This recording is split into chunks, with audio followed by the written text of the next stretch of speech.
the most exciting part, last 3 months since joining Techstars, our pipeline went up by 300%. We are in active discussion with likes of Procter & Gamble, Unilever, Staples, and the like. We are also an IP co-sale partner of Microsoft, giving us a global market access to leverage upon. While our competition is focused on building chatbots and automating customer service, we focus on building that retail AI brain that drives conversions, but also generates actionable consumer insights. I am Sanjay. I bring along 20+ years of international hustling experience, having worked with leading retail and CPG companies as my clients. Dinesh, my partner, also on the call. He brings in 20 years of hacking experience as an enterprise architect. We know each other for 11+ years, but we are also backed with a team of very passionate siblings who shares the same vision with us. Natural language is going to be the new user interface of retail e-commerce. And the reason After exists is to transform the way consumers shop online. When Dolly buys that next set of tights, this retail brand will have a conversion because Sid is going to be there. But not just that, we are also going to change the way retail brands have ever got to reach their consumers' minds with AI analytics on natural language data. Lastly, here is why we are here. We are raising a seed round of $1 million that we believe will help us grow our company to a 2 million ARR in the next 12 to 18 months. The broad distribution of usage of funds is as follows. 60% goes towards sales and marketing, customer acquisition, 40% towards bolstering the engineering and the delivery organization. Thank you very much, and I'm very happy to now take any questions. Thank you, Sanjay. Yes, let's take questions from the jury panel. Youssef, do you have any question? Yeah, I mean, just quickly, you didn't talk a lot about your competition, and it seems like you were, talking in a vacuum. So could you probably try to talk a little bit about where you stand and what differentiates you? Sure. So, there are two broad categories of competition, Yusuf. One, as you can imagine, are the scores of chatbot companies out there. But like I said, they're all horizontal offerings. So they service multiple industries with a focus to automate only the FAQs and the repetitive transactional questions, thereby driving the cost savings for clients. We, on the other hand, come in with a vertical approach. So we only go and sell to retail and consumer goods companies. We come with pre-trained AI models on retail and thereby drive conversions as well as generate insights. The other side of competition is from a client side. So for example, Unilever or Procter & Gamble, they can always try to build it in-house. In that case, Yusuf, they are going to take a platform like a Google Dialogflow, Salesforce, Einstein and build it, right? But the problem there is that these are platforms which comes as a blank canvas. Right, so the client has to sit and prepare the data, create the data, train the models. You're talking about a minimum 6 months go live. With us, with a SaaS-based product pre-trained on retail AI models that can learn very quickly, 4 weeks is all we will take to take any retail brand to go live across channels. But if I may say, I mean, if what would be the when you say Procter, you're talking to Procter & Gamble. Are you talking to their Cincinnati HQ? Are you talking to them in a specific market? Who are you talking to when you mention P&G or Unilever or others? And what's the tipping point? I mean, I used to work for Procter & Gamble, and at one point in time there'll be a tipping point when the IT organization might say the distinction is better for them to do it in-house.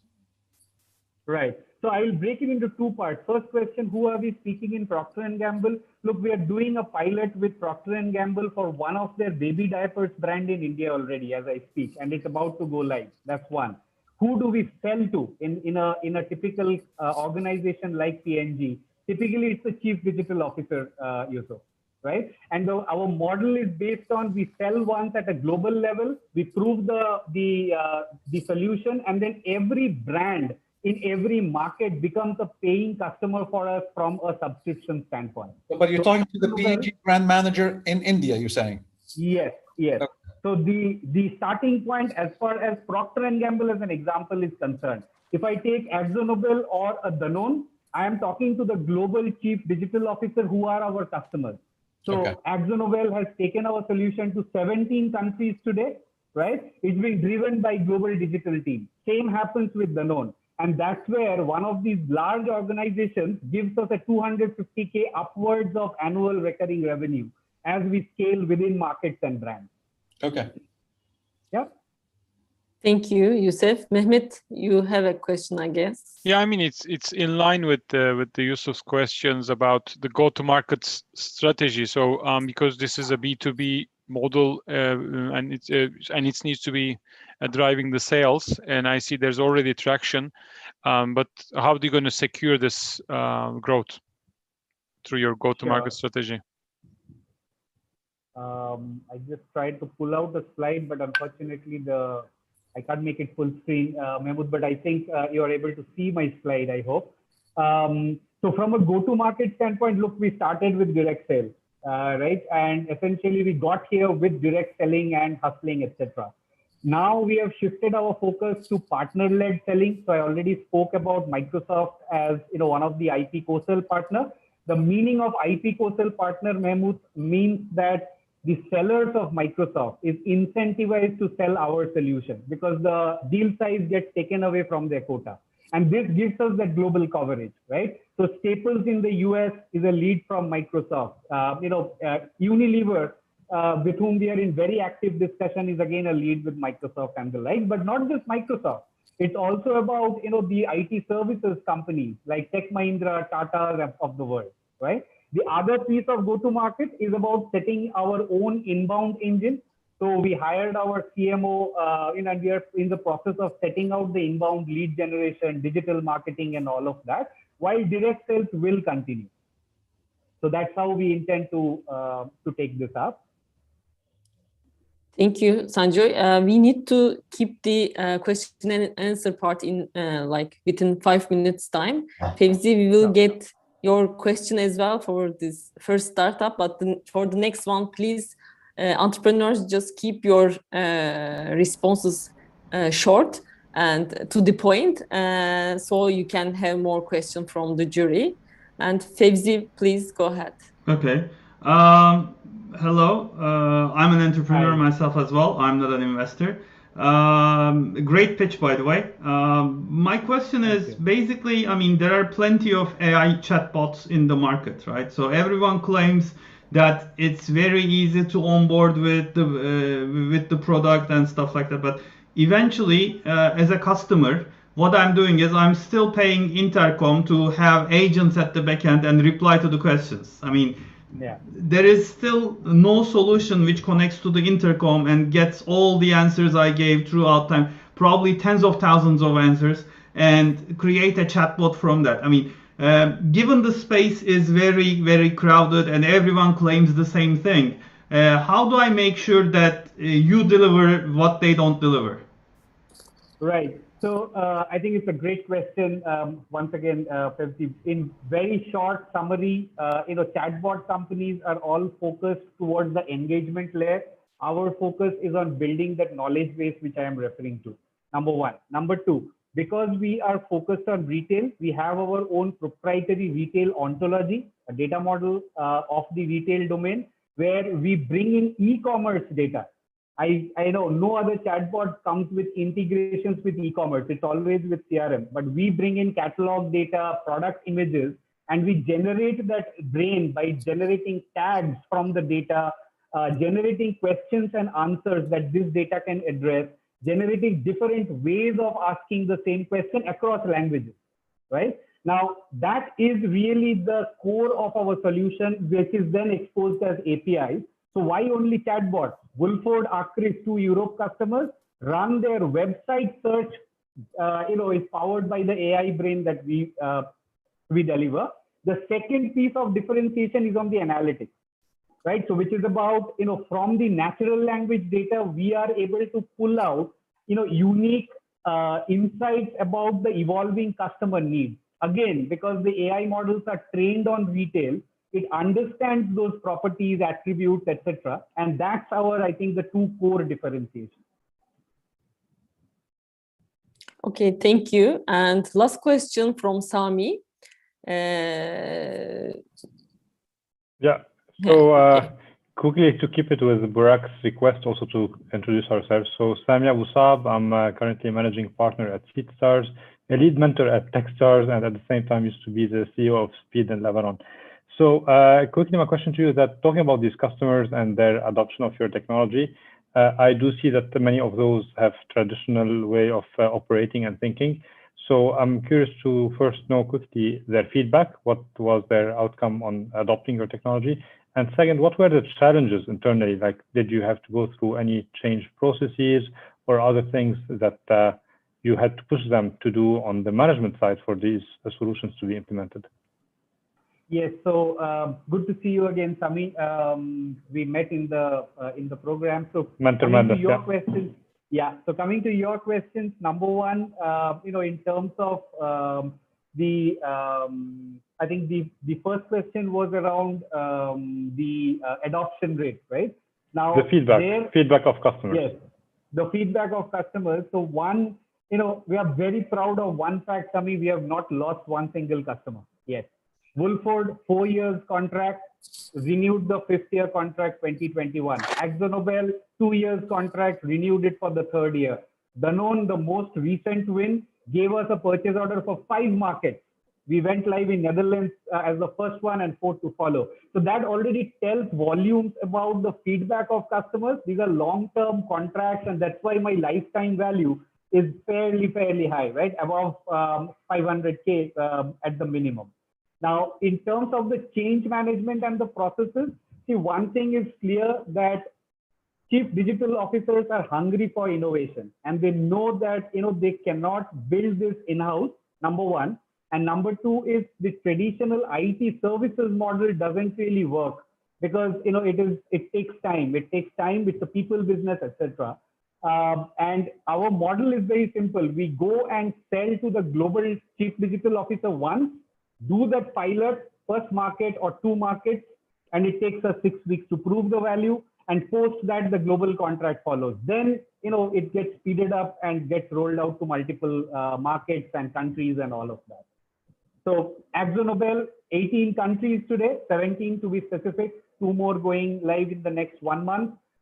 These are actually 18 customers for us, right? And within a market, we have multiple brands. So, Dulux is just one brand. There is Sadolin, which is a wood care brand. In UK, we are live in 3 of those brands already. So that, again, probably answers your question in a different way about the adoption and feedback. Thank you, Sanjoy, for your pitch and your answers. So let's move to next startup. Next startup is Assembler, and Hasbi Asyadik will be pitching tonight. Assembler makes augmented reality accessible for everyone, everywhere in one easy platform. Let's hear the pitch from Hasbi. Thank you, Alif. Thank you, everyone, for allocating your time together here with us. So I will share my screen. Please let me know if you can see it. Yes, we can see it. Awesome. I'll start. So hi again, I'm Hasbi. I'm founder and CEO of Assembler. We are building a platform that helps users to visualize information through an immersive AR experience. You may ask, why AR? Because we believe the way people access information in the future will be through augmented reality. So we want to empower everyone to be able to access and create 3D or AR content easily, so you can present your information in the most visually interactive way possible. Global AR market is experiencing spurting growth, and it is hitting $222 million in serviceable, obtainable market for Asia, USA, and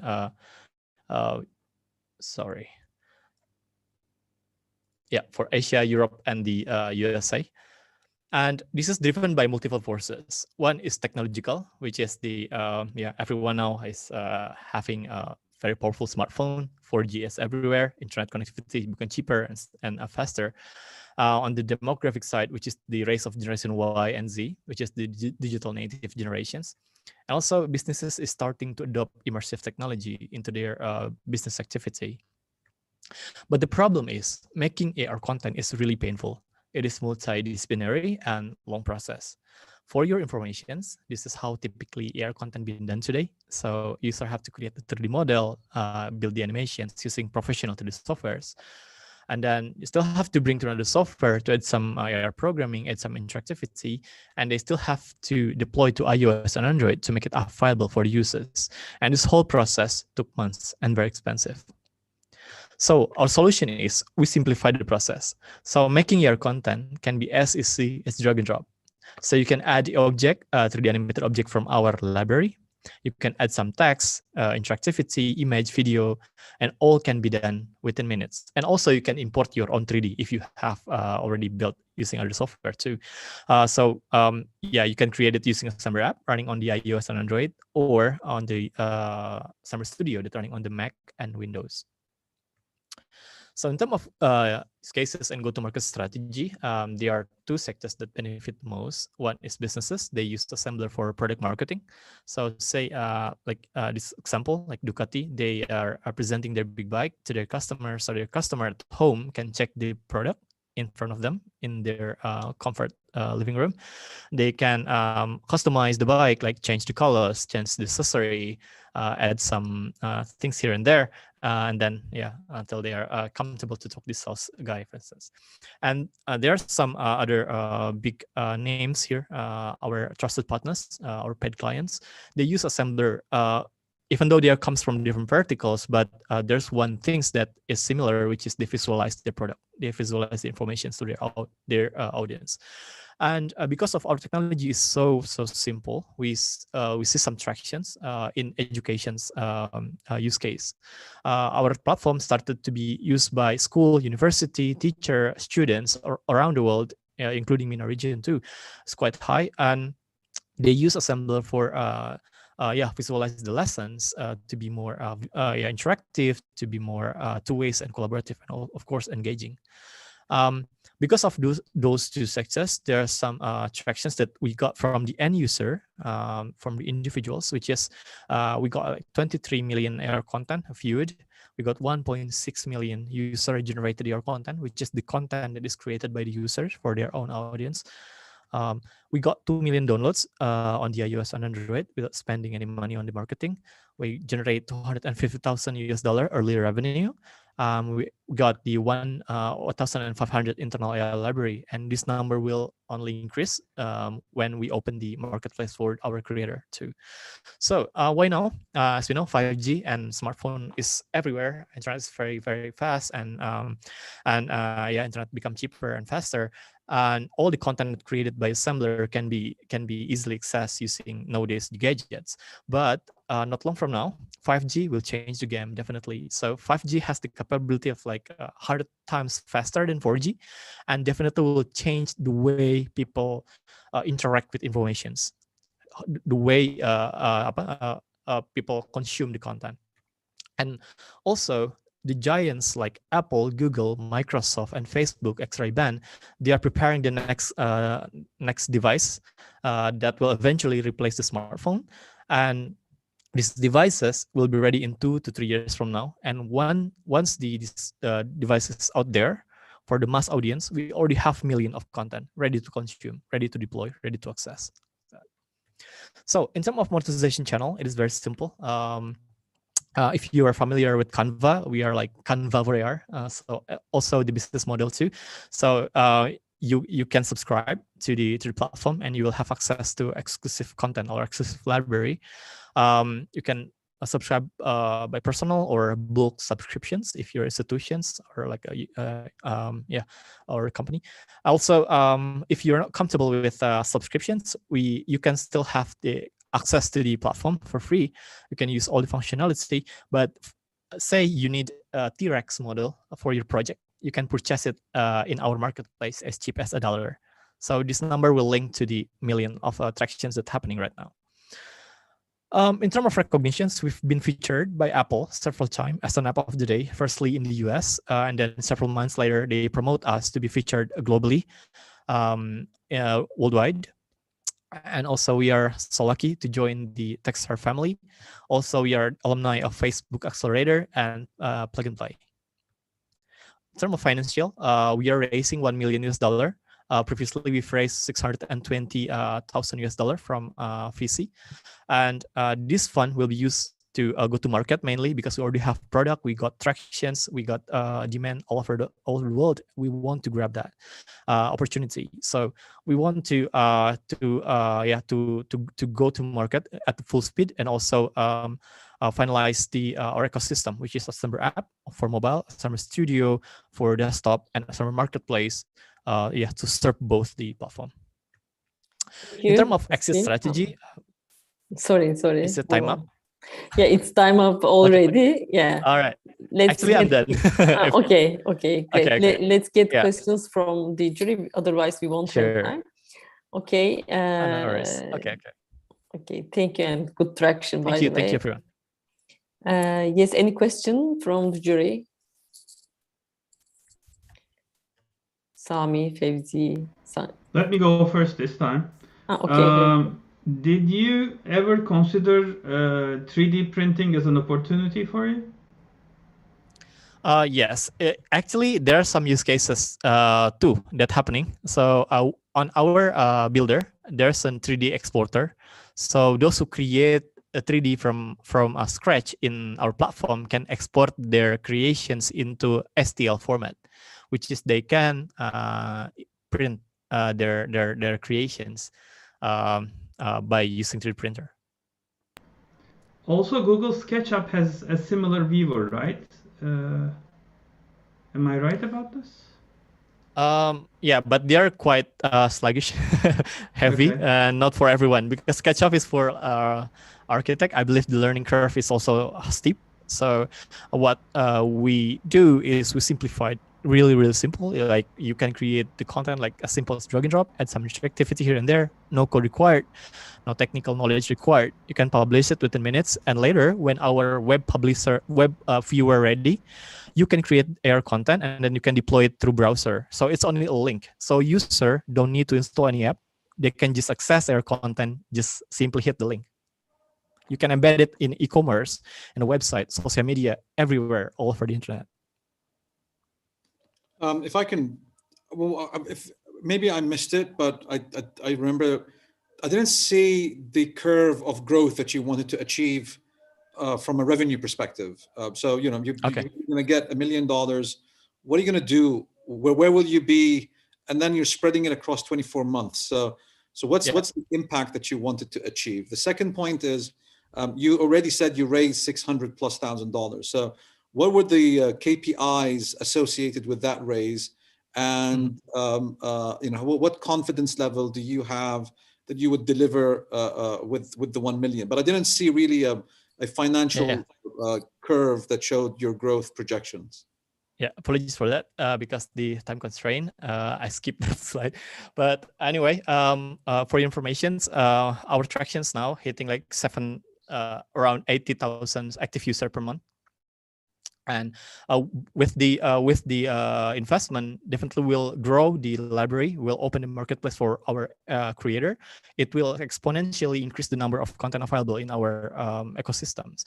By the number is increasing, of course, it will attract users to join or to try it or to contribute to that also. And in the revenue perspective, if we do a simple math, say we have like 100,000 users spending on average of $10, that is simply $1 million per month generating from the end user itself.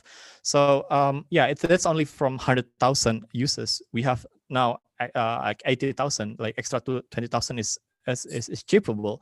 And also, we have the product ready. We have tractions. We are confident to be able to generate the revenue since we also got some support from the quite strategic partners like Telco here in Indonesia. One of the biggest telco is in discussion with us to bring the solutions to bundle this with their internet plan. So it will boost 2 million of Indonesian here. We have 200 something million people, and I believe 100,000 people is achievable easily. And yeah. So okay, Sami, could you please ask your question? Sure. So you were showing the last slide before you had to stop about the exit. Yeah, the exit strategy. If you want to put it back very quickly, maybe, yeah. So Sure. you mentioning here the tech giants and large e-commerce businesses. So are you basing a potential exit on a technology acqui-hire kind of model, or is it on usage basis and kind of consumer traction? It is based on consumer attractions because we are simplifying the process of making content. Obviously, it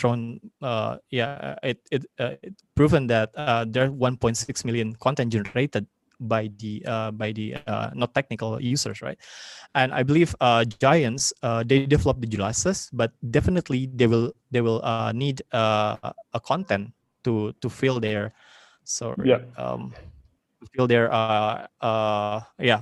to complete their what they have. So definitely we will be beneficial to them in terms of the acquisitions. And also for the large e-commerce, I believe this is something that is also there's a proof of acquisitions happening in Singapore. That is some of big one of unicorn they're acquiring the AR company to leverage their features that allow user to present the seller's product in 3D and AR format. Yeah, so okay. It is So I saw you put the big tech giants names, but like I could see also someone like Canva, who's right now a little bit, it's like your Canva for AR. They would be probably also very interested to look at this.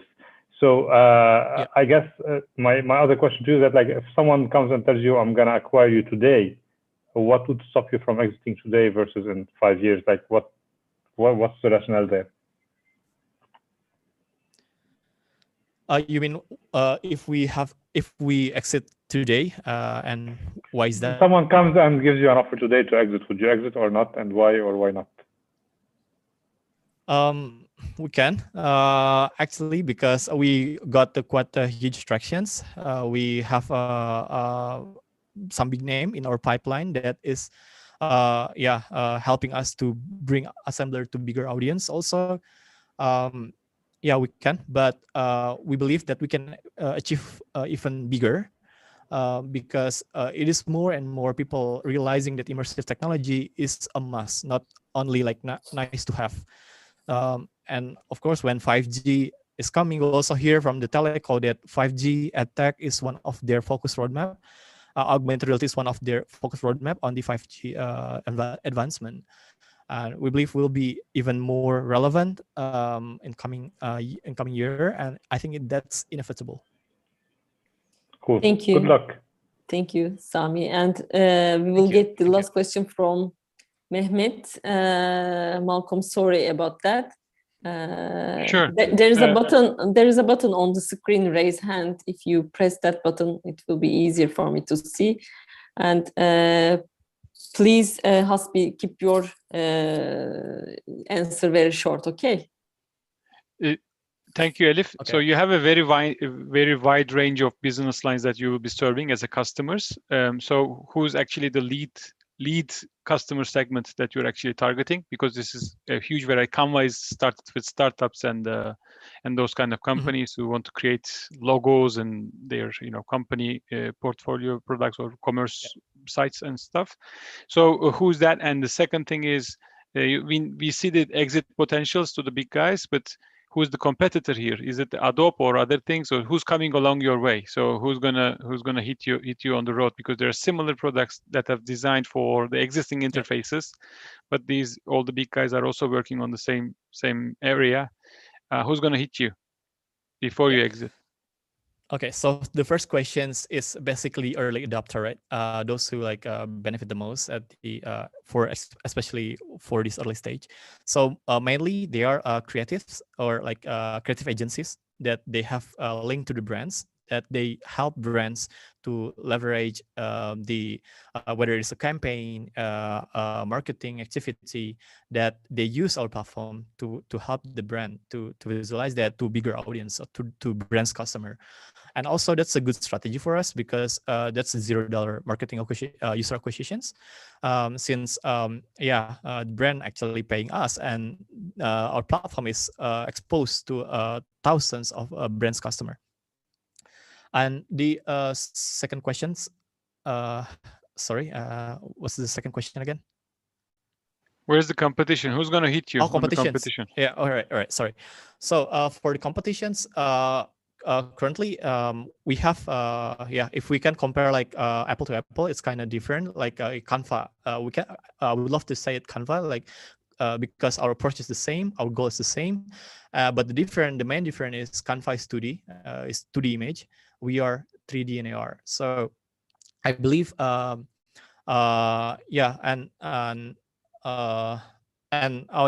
in terms of the mode and defensibility, I believe there's no such of technology that cannot be copied, right? Say like we can copy YouTube in a month, but we cannot copy the content of YouTube, right? Like millions of content created by the users. That's our strength. We already have millions of content generated by the users. You can copy the technology, but you cannot copy the content. I think that's a strong enough. Yeah, you're building it onto the marketplace and the content that you have. So all the business model actually advantage is coming from there. But what if Adobe has already have tons of creators on their membership platform on the cloud? So why don't they turn it and switch off? They have the 3D. So how are you so going to survive?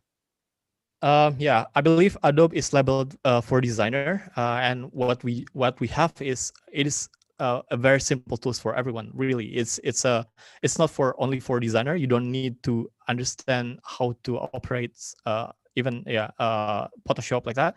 I believe the market share is big. It's still big opportunity, and the biggest chunk is from the B2C, the individuals. That's why our pricing model also cheap. By the end of the day, we will target the customer, the end user. But right now, it is more efficient that businesses adopt us, because once they adopt us, we are exposed to thousands of their customer. Thank you. Okay, thank you, Hasbi. And let's move on to the next startup. We are a bit late for our schedule, but I hope we will catch it. So next startup is Cognient, and speaker is Marine Reed. Are you ready, Marine? I am. Let me know. Yes, please share your screen and go ahead. Perfect. Meet Anna and little Ellie. Anna suffers from clinical depression from the last number of years, and in 2018 became a mum for the very first time. She saw her psychiatrist and psychologist regularly, but like all patients suffering from clinical depression and other neurological disorders, she was not supported outside of her clinical visits, and all of her treatment was reactive. We know Anna's not alone. 50% of patients suffering from neurological conditions are not medication or treatment compliant. And during COVID, this population group had a 400% increase in demand for accessing services. When they did see a clinician, the doctor did not have a 360-degree view of the patient and spent the majority of their time in retrospective data collection. Anna fought hard to fight her illness, but unfortunately, in the midst of the pandemic, she took her own life. Anna was a good friend and fellow mum.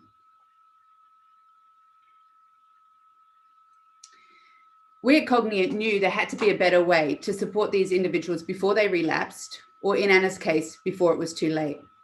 We asked ourselves, who knows you better than you yourself, your friends, or your family? Well, thankfully, your smartphone does.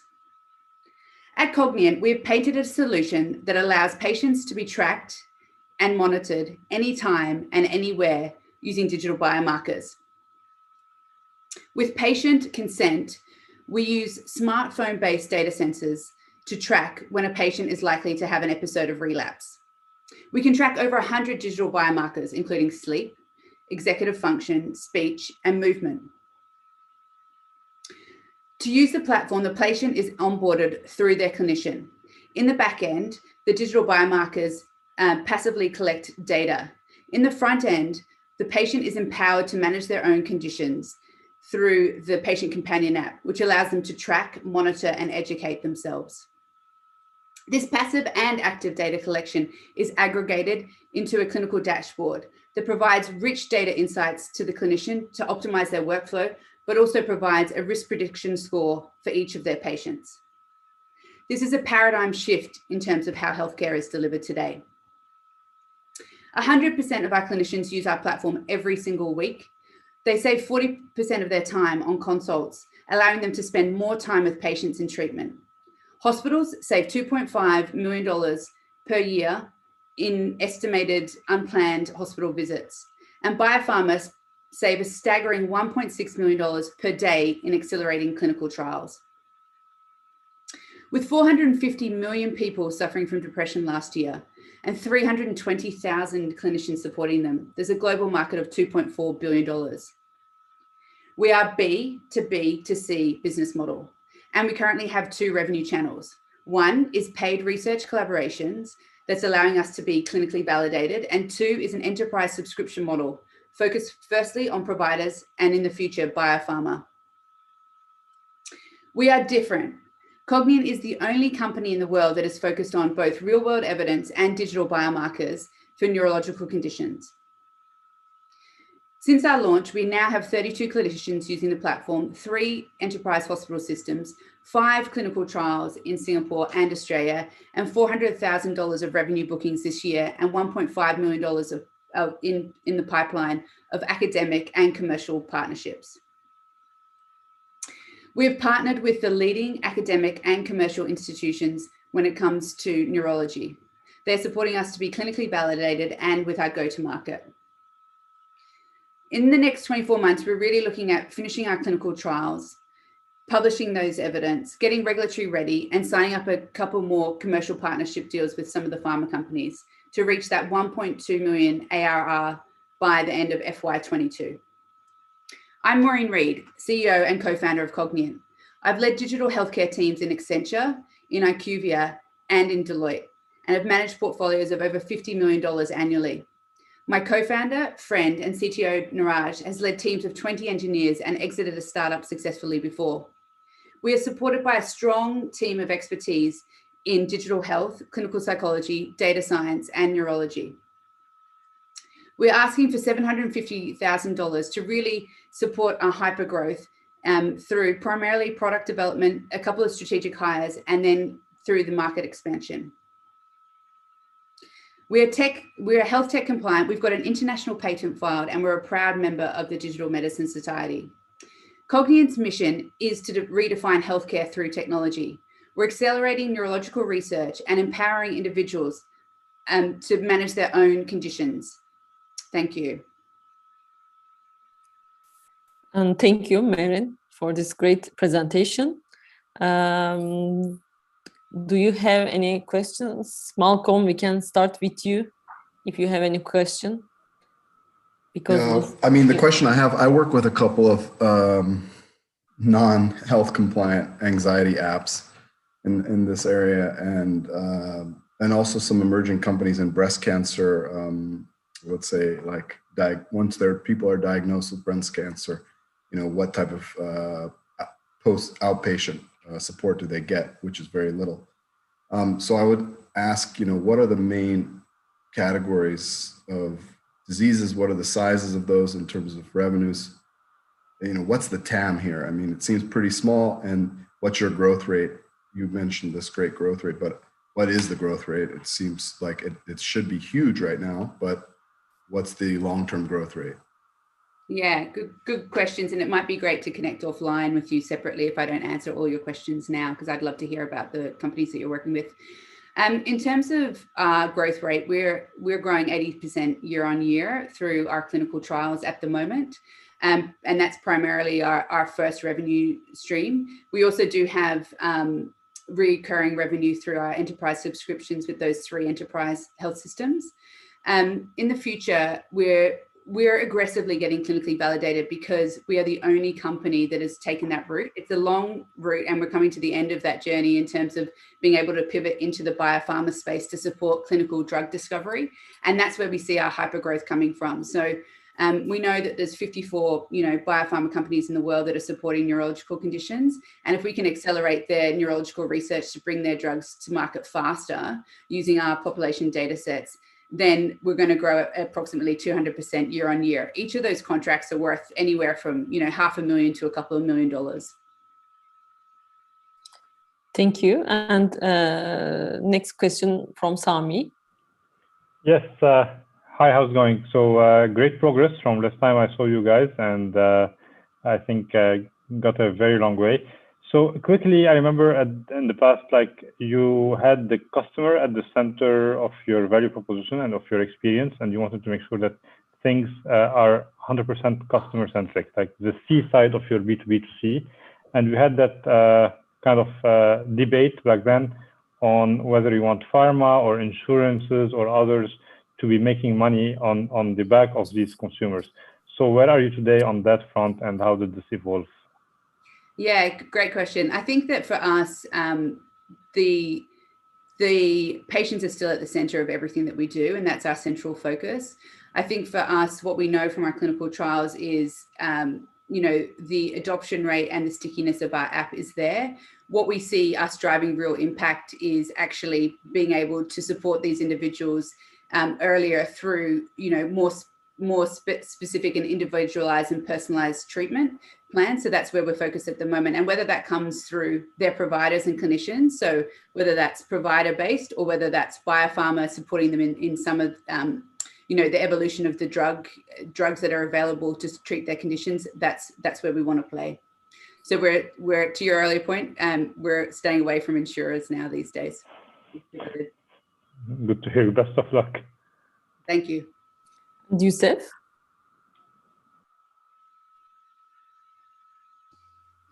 I mean, you in your presentation and in the model, you were asking for 720,000, but you basically said for business development you wanted to allocate $100,000.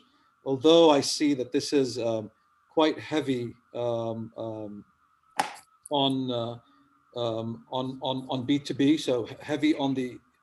Is that what market expansion are you talking about? Are you talking about the geographic footprint? Is it Australia, as it seems, where the area of focus that you're in, and how heavy is it to deliver really growth? Let's say, jumping across the Pacific, or depending on where you are, but to go to the US, for example. I mean, how heavy does that become on capital and on headcount?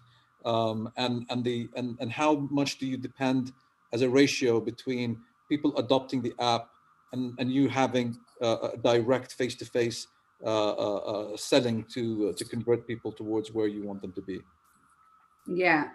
So to address your earlier the first point in terms of the market expansion, so we're raising $750,000. The market expansion is really focused on two things. One is getting regulatory ready, and for those markets that we play in. So whether that's we are already HIPAA compliant, but if there are new regulations, which there's a digital health regulation now, there's software as a service, medical device. So that is part of our growth plans. The second is, in order for us to work with biopharma, we need a QMS. And for those of you that aren't aware of what that is, that's a quality management system. So we are in the process of actually creating that as well at the moment. And that's part of that $100,000. In terms of expansion, so we really are focused so I'm based in Singapore, Niraj is in Sydney at the moment, even though we look like we're from the other parts of the world. So for us, we are incubating in Singapore and Australia in order to refine the algorithms and our technology in order to expand to the US. That leap isn't going to be as great as what you expect once we are clinically validated. And that's our hypothesis going forward. So we've got a commercial strategic advisor on board at the moment that is, that sits on a few pivotal boards and also has had a couple of different startups in the US. So we're quite confident that once we incubate within this region, that we will be able to expand to other regions. Okay. Thank you, Marin, for this presentation and your answers. Let's move on to the fourth startup, which is Flaint, digital experience platform for banks and financial institutions to fast-track their digital journeys. Ronak will be pitching, and the stage is yours, Ronak.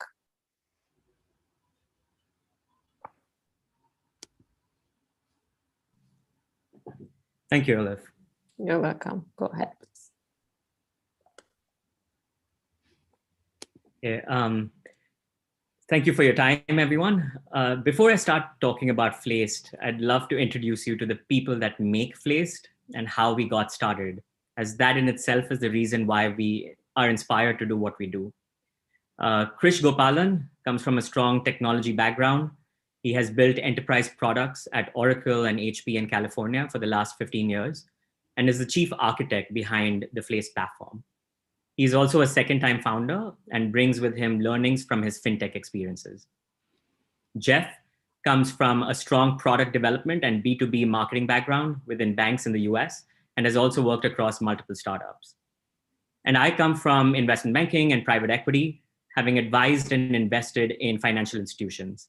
My last role was with Bob Diamond, former CEO of Barclays, where we raised $1 billion on the London Stock Exchange to acquire banks, help them scale their retail and commercial businesses, and create shareholder value. So with this unique trifecta of vantage points in tech, product, and banking, we all identified a genuine pain point that banks are facing today when it comes to digitizing the front end capabilities and competing with the innovative fintechs, taking away their market share. This was particularly a big problem for the tier 2 and 3 banks who neither had the in-house resources or the budgets to ramp up their mobile and online banking offerings. So in early 2020, we were invited to the Middle East and Africa FinTech Forum in Bahrain and presented the prototype to a large audience of banks in the region and received incredible inbound interest. And that is when we created a baseline platform of microservices and incorporated Flaced in May 2020, so less than a year ago, with our first paying customer from day one. So with our mission to build a premier fintech as a service platform for banks, we attracted like-minded individuals like Hani Al-Maskati, as you can see on the slide. He's the co-founder of Zawiya, based in Bahrain, Salah, based in Riyadh, and Alka in Silicon Valley, to help us to get to markets fast. We also have been fortunate to have a dedicated full stack engineering team who have developed our fully owned proprietary tech stack. And just last week, the US Patent Office also recently approved 11 of our claims, patenting our technology architecture with a global applicability in 150 plus countries. Now, I know I spent a lot of time on this first slide, but our team is our biggest strength, and we have collectively built Flaced together. So let's dive straight in. The problem we're addressing is that of the last mile challenge for banks, more specifically from a customer experience perspective. Banks are spending billions of dollars on ramping up their digital capabilities, but in spite of best efforts, customers are dissatisfied, there's increased churn, and worse, customers are losing trust in their banks to meet their financial needs. COVID has also accelerated in customer behavior changes to become mobile and online first rather than the use of traditional branch banking ways. To overcome this problem and to maximize this opportunity, we have created a one-stop digital toolkit platform that reimagines a retail banking customer journey. What's unique about our solution is the fact that it has been purpose-built for retail banking and completely use case driven, which means wherever the bank is in their journey, they can pick and choose from our products and embed into their applications, resulting in the fastest time to market and minimal development and integration effort. As I mentioned before, our stack has been built completely in-house and is proprietary technology that has predefined and pre-built services for banks to just plug and play after personalizing their brand using our self-serve portal and simulator. Here are some use case examples for consumer banking that we have. The first one is of deals nearby, push notifications. The second one is for driving more term deposits when you get a salary or you've saved enough budget tools. And the third one is the Arabic speaking, multilingual, multi-dialect conversational intelligence tool. and similarly for SME banking as well. So we cover the entire retail banking umbrella. We make it easier for the bank app to empower the SME to digitally onboard a customer, manage their finances, offer next best contextual recommendations, and offer personalized banking experiences. Our value proposition is simple and clear. We take care of the customer engagement layer powered by the AI decisioning layer on top of the core banking system of the banks. This is what also gives us an unfair advantage in the competitive landscape. We stand on top of the core banking larger players that exist in the market today. The banking enterprise software industry is the fastest growing vertical as banks aim to easily and quickly integrate and streamline operational capabilities and move towards digital mobile delivery. In our initial priority markets of UAE, Bahrain, and Saudi, and we're pretty focused on starting small and then expanding fast, there are 45 target customer banks in just those 3 countries. So assuming if you do a quick back of the envelope math, an average spend of 10% of total bank revenues in these 3 countries alone represents a serviceable addressable market of $2 billion annually. Capturing just 1% market share would yield a large revenue opportunity for us. The US is also such a massive opportunity with 10,000 credit unions and community banks that we are targeting. The proof is in the numbers. In less than a year of inception and 0 marketing dollars spent, we have cultivated a strong pipeline, which has converted this generating ARR of $165,000 and are currently working on multiple in-flight POCs on track to hit our $1 million ARR target by this year end. Our ask today is to raise our seed round of $600,000 to mainly bolster our product development and position ourselves for growth. We have raised $339,000 from angel investors as well as Techstars so far. There are some product use cases that we define the impact of the bank and the impact of the customer because we are a B2B SaaS play, but we directly influence the customer experience.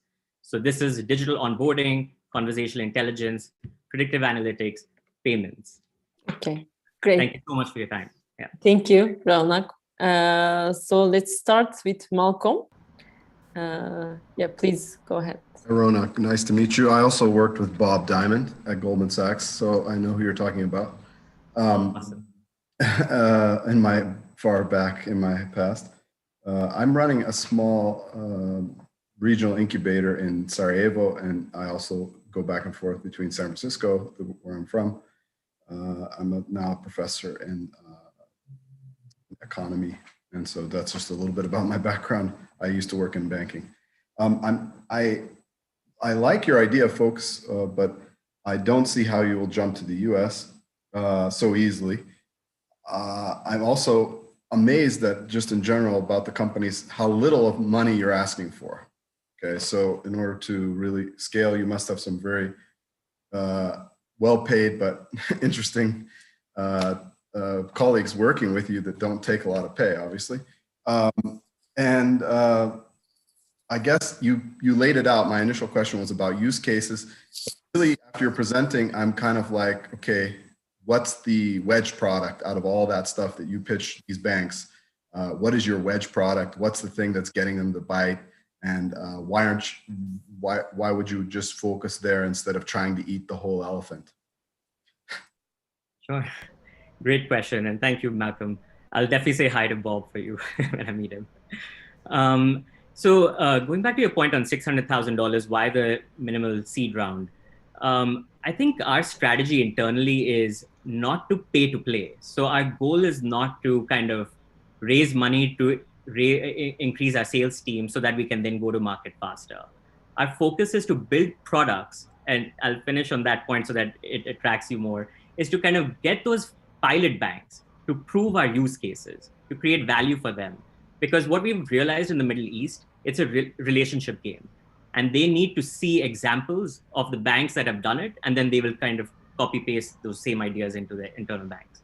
So that was our entire go-to-market strategy for the Middle East perspective. And that's why the small amount of raise is purely for the engineering team, developing our products, and also the land and expand philosophy which we have. So for each bank that we go to, it's not about them using all of our microservices, all of our APIs. It could very well just be one microservice. It could be a conversational intelligence piece or just the digital onboarding. So it depends on where they are in their digital journeys, what they're liking. And then our whole goal is to increase our average revenue per bank over time. So as and when we build and innovate our products, they will continue to come back to us as a plug and play solution provider. Going back to your last question on the US market, I'm in New York right now. And my co-founder is also in Texas. Krish is also, he's relocating to Dubai to focus on the Middle East market. So the US market, we've already started. Our first paying customer is in the US. So we are in multiple POCs in Bahrain. So we're going the other way. We're in the US and we're expanding to the Middle East, not the other way around. Okay, thank you. Fevzi, you could be the next question. Okay. Are all the team full-time on the company? I mean, they're spending 100% of their time to the company. That's my first question. The second question, I mean, you're not the first company to target banks, digitalizing banks in rather small segments. Monetize used to do this in UK, actually, for the European region. They actually acquired a similar company in Turkey, but eventually, I mean, most of us know about the history. They failed. Of course, I mean, that there might be particular reasons why they failed, but I mean, what's your takeaway from those companies that have failed in this quest? Sure. Thank you for the question. So to answer that, we are all full-time. Krish, Jeff, and myself are full-time. Hani, Salah, and Alka are our lead generators in the respective markets. So they are kind of on a commission-based sales model. So, you know, we're incentivizing them to be, because they're extremely seasoned, well established in the ecosystem with, you know, relationships on the ground. You know, Hani and Salah both sit on boards of the banks that we are pitching to. And hence, you know, it has been easy go-to-market for us in terms of connections and relationships. So how about the rest of the team? The remaining 16-member tech team is all full-time as well, and the biz dev team. So we have a sales and business development executive in Dubai right now, and we're establishing our HQ in Abu Dhabi with the HUB71 incentive program. So that's where we'll be placing him and his two other people who will support him on the Where's the tech team located? Majority of them are in Bangalore, but then we have two tech sales personnel who would be moving to Abu Dhabi to support the tech sales function. For the second question, Raunak, please go ahead. Sorry, yeah, I'll be quick. So the second one is, you know, the reason why we also evolved into this platform play, Fevzi, was because of, you know, the failures that you were talking about. A lot of them were single use case companies and trying to push that kind of product to the banks. What we realized very quickly was today's innovation is tomorrow's commodity. So, you know, banks keep wanting more and different things. They want to be first to market with the next innovative product. And so what we decided was, let's think of us as a platform play, platform as a service. We will fintechify your business. We will include anything that comes on board, and we want to be your sole vendor for any of these microservices in a very simple, integrated manner. Thank you. And Yusuf, please. Yeah, I mean, I've done a lot of work. I mean, just to, I guess, benefit from the introduction, I'm Yusuf Hamidi. I'm a managing partner. I'm also a Saudi based out of Amman in Jordan.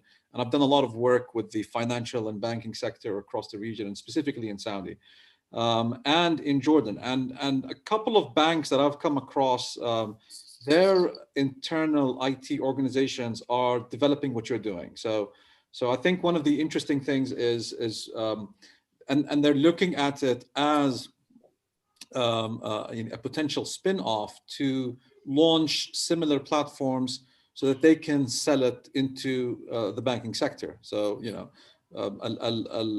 bank A or bank B or bank C, without mentioning specific names, are really developing their own corporate entrepreneurship models within their own structures. They have their own sandboxes. They're creating their own internal organizations, and they're inviting entrepreneurs where they basically support and develop solutions. And so my question to you is, how aware are you of similar efforts happening at the corporate level, and the level and extent that represents in A, and they have aspirations. I mean, one specific bank is, and you probably will hear about them in the next couple of months, are launching into the US. So they're financially backed. They don't need to raise capital from the market. They are, they have the use cases, they have the customer base, they have the conversion rates, and they're going to be competing with you very soon. So how would you position yourself accordingly?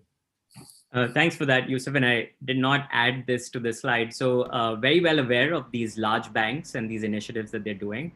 We are also part of the Barclays FinTech Pledge, which is Barclays, HSBC, Lloyds, NatWest, and Santander Bank, the 5 large banks who are looking at FinTech solution providers like ourselves with our microservices to take us on board. But we see them more as channel partners.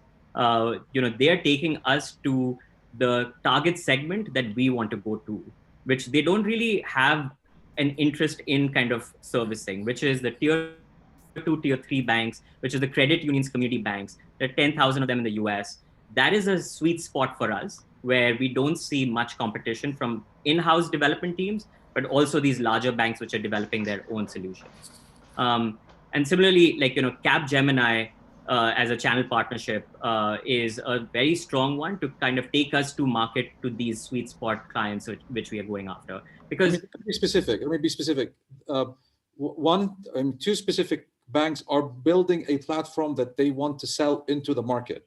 So it's going to be a company, and that company is going to use the use cases and the experience of their technology arm, and they're going to go to those underserved smaller banks on a much global scale to sell them directly. How do you see that competition? Correct. So two ways we're mitigating that risk, Yusuf. One is in terms of our reach that we're going after in terms of the US market. It's such a large market. So I'm sure that they can get to those places, and we're not even, there shouldn't be one player, and it shouldn't be one monopoly.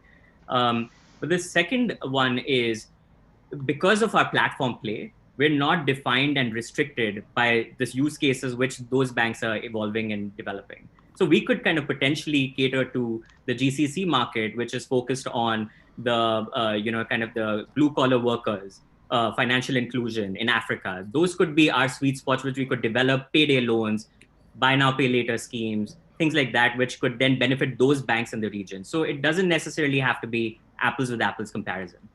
Well, why am I highlighting that? Just to go back to Malcolm's point, these are, as you're well aware, many of the banks in the GCC, in the Arab world, are very much either family owned or family influenced, and therefore they have that trading and business mindset to create, other spin-offs, if I may say.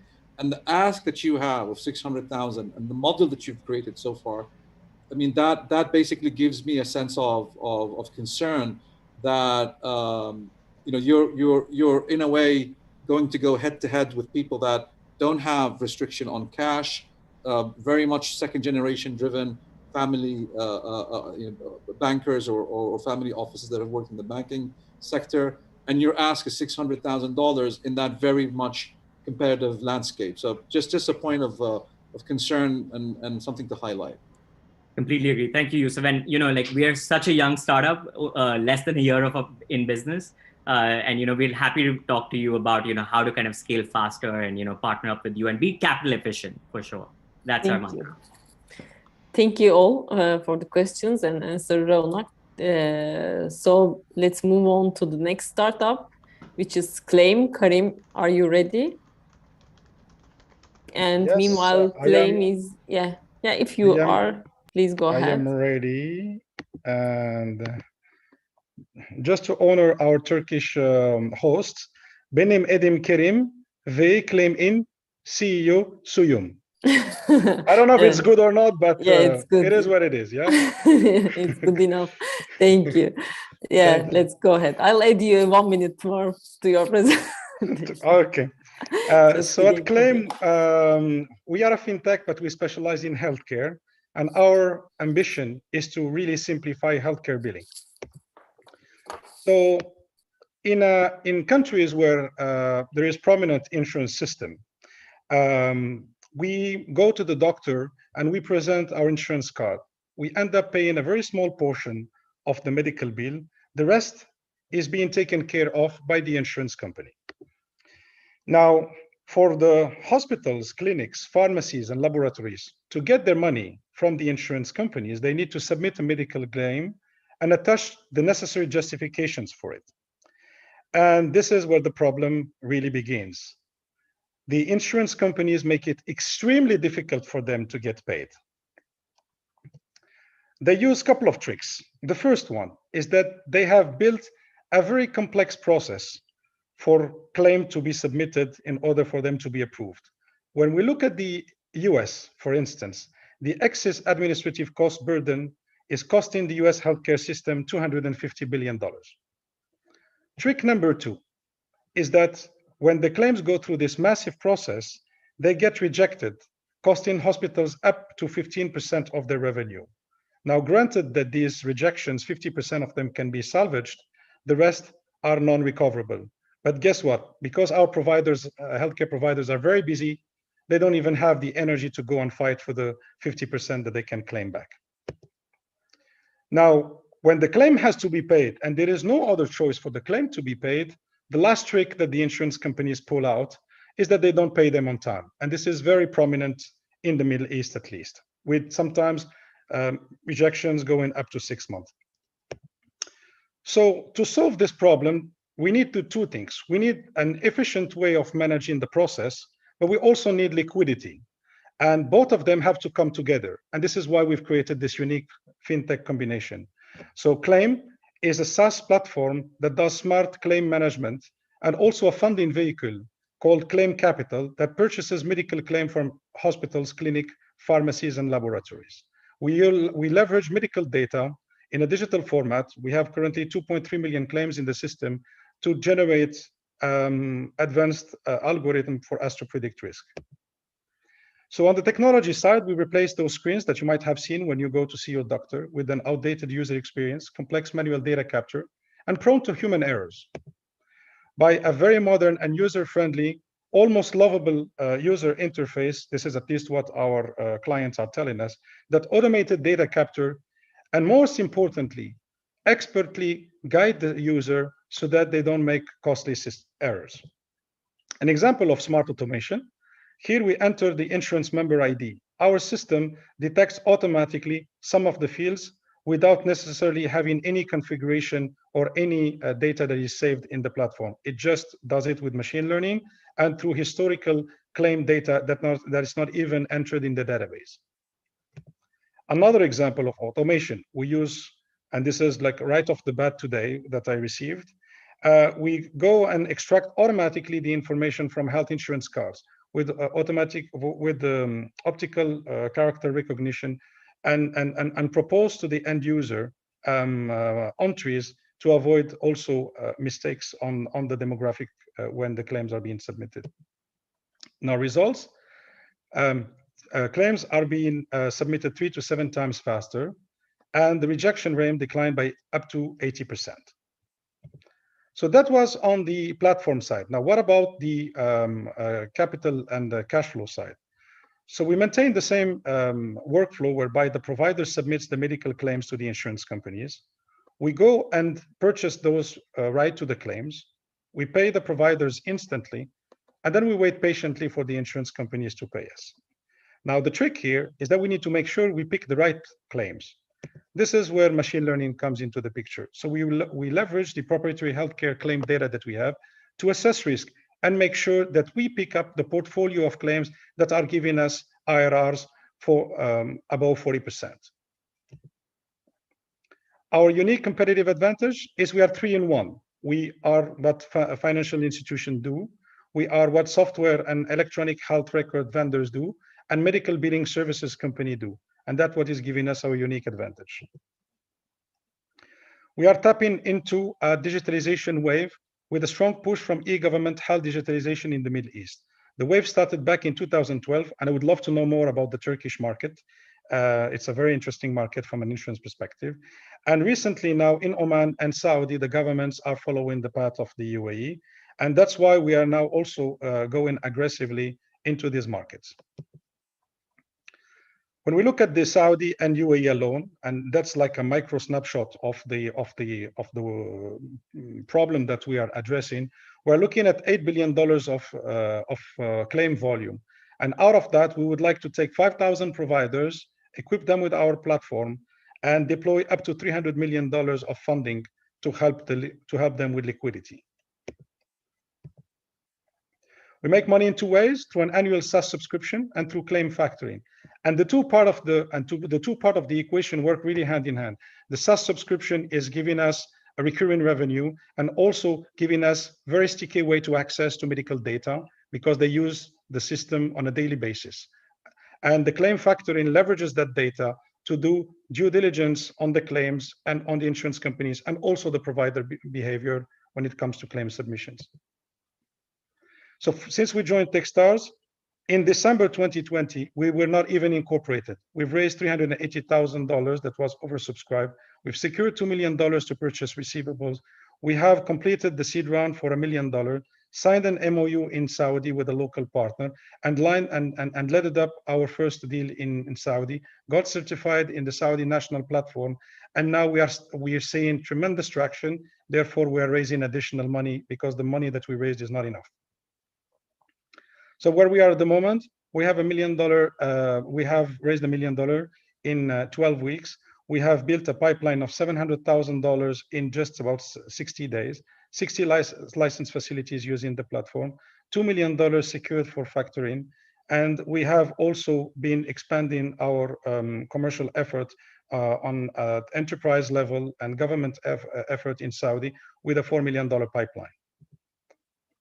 To join me in this journey, I have Ahmed Ghafour, American Pakistani, who used to be in the US working for a leading medical billing services company called MTBC that is listed, and came to the Middle East to create his own medical billing services company. He was doing these tasks manually before I met him, and we decided to bring the finance and automation aspect to what he was doing on a daily basis and suffering from. And with me, also Mariam Tamazir, she's our CEO of Saudi, has a strong consulting background with McKinsey, AXA investment manager. I met with her at Mercer Investments when I was independent consultant. Myself, I have a tech background. I started early on my career at Accenture in Paris, and I did an MBA, went to do private equity with Alcazar Capital, became a CFO there. And during this journey, I decided to create for them a company, telecom company in Myanmar that is now worth $700 million and about to be exited. At least it was the case before the coup d'etat by CVC partners. We are supported by international international pool of talent, but given our growth, we are looking to hire more people and to help us expand into more aggressively international. So I'd like to invite you for the Q&A to join us, heal our broken and dated healthcare billing system. Thank you, Karim. Teşekkürler for your presentation, and you can get the first question from Mehmet.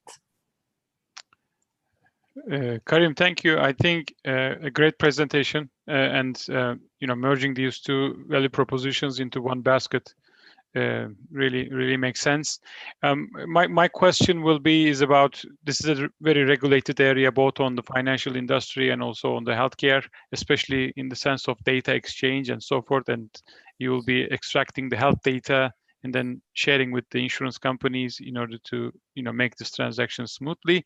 So my question would be, who's actually the real customer here? So is it the insurance company, or is it I think it's the health operator, as far as I understand, but there needs to be the will of the insurance company as well for this integration and for making this acceptance much rapidly.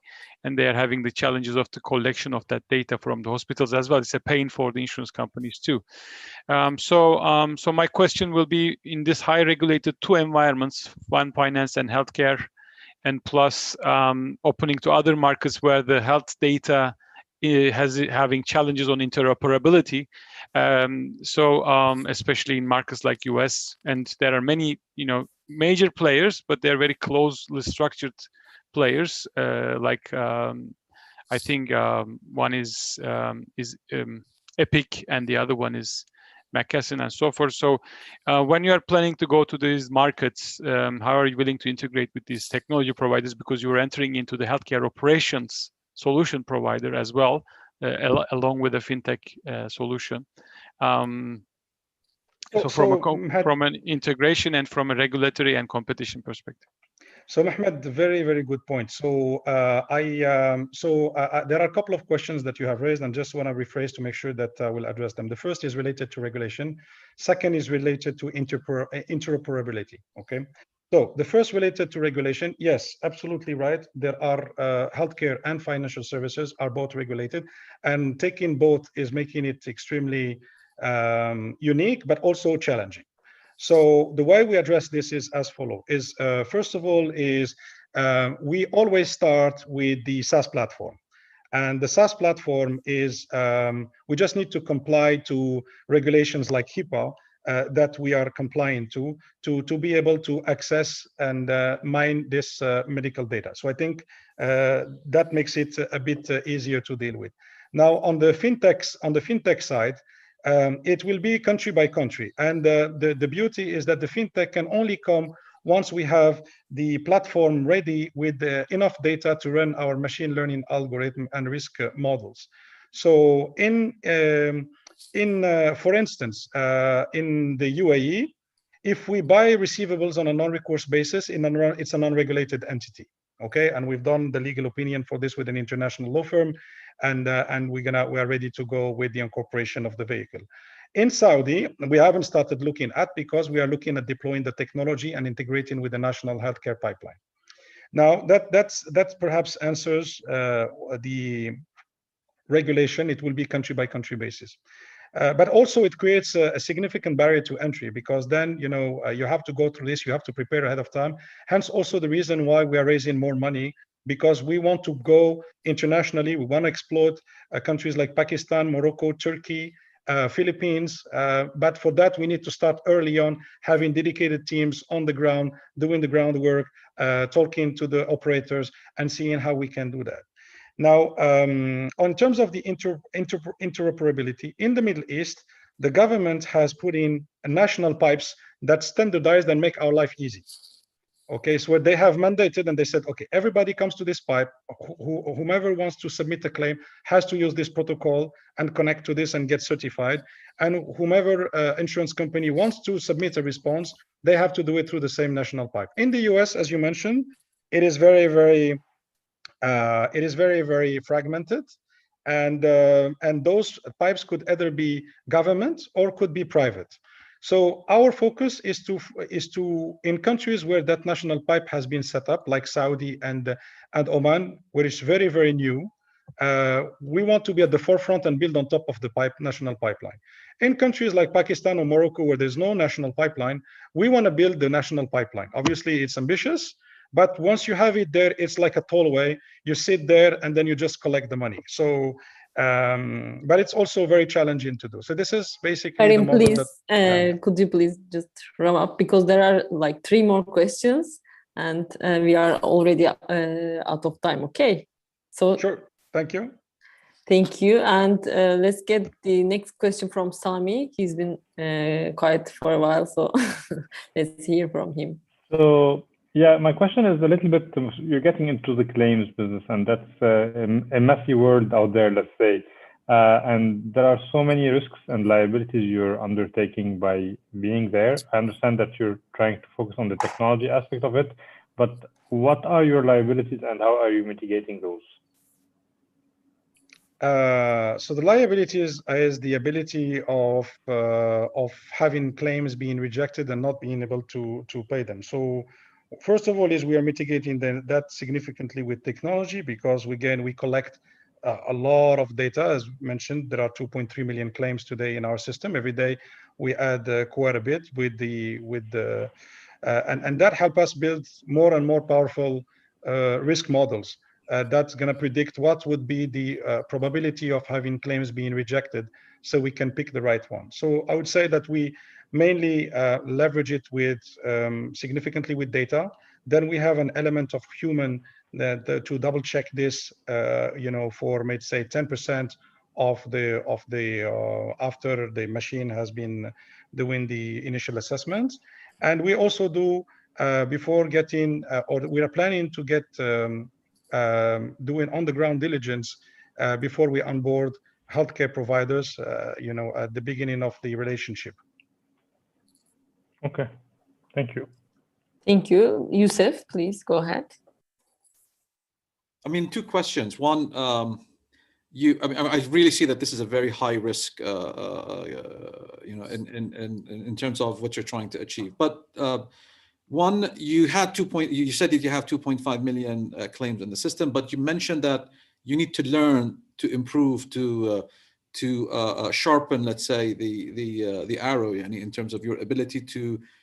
So let's say you're going into the Saudi market. Let's say somewhere you're going into the Turkish market. How many claims do you need to have in the system that at a specific point can basically improve your ability to select the claims you want to purchase, and then mitigate the risk of rejections? The second point is, where do you get the, you said you want to deploy $300 million. Who gives you that cash? Who's going to fund that cash to purchase these claims? Which I think is if you could explain that for me, please. Sure, Youssef. So first, on the amount of data needed to be precise, it's really per specialty. Okay, so there are the specialties that are riskier for rejections than others. For instance, for the time being, we don't touch laboratories because they are very risky. But if we go for gynecology or general medicine, the rejection rates are much lower. So right there, we don't need a large volume of claims to be able to run models on specific specialties and pick up only the specialties we are comfortable with. So that's how we tackle this. The second point on the funding vehicle, the ambition to deploy $300 million is not gonna be in the next year or so. There is a path for us that is well defined to get to that number. Now, I have a lot of demand, and we decided to take it. Is it an investor? Is it a pool of people? Who gives you $1 million to purchase claims with? I have currently high net worth individuals, and I haven't even started raising the money. I mean, people gave me $2 million because they're interested with the kind of returns. I mean, I'm happy to connect. That's a separate business model. I mean, that's just targeting them and bringing high net worth individuals. You want to bring a fund of people to do that. Yes. Is that my understanding? Yeah, but I mean, we are at a stage where we need to prove that the returns are real and realized.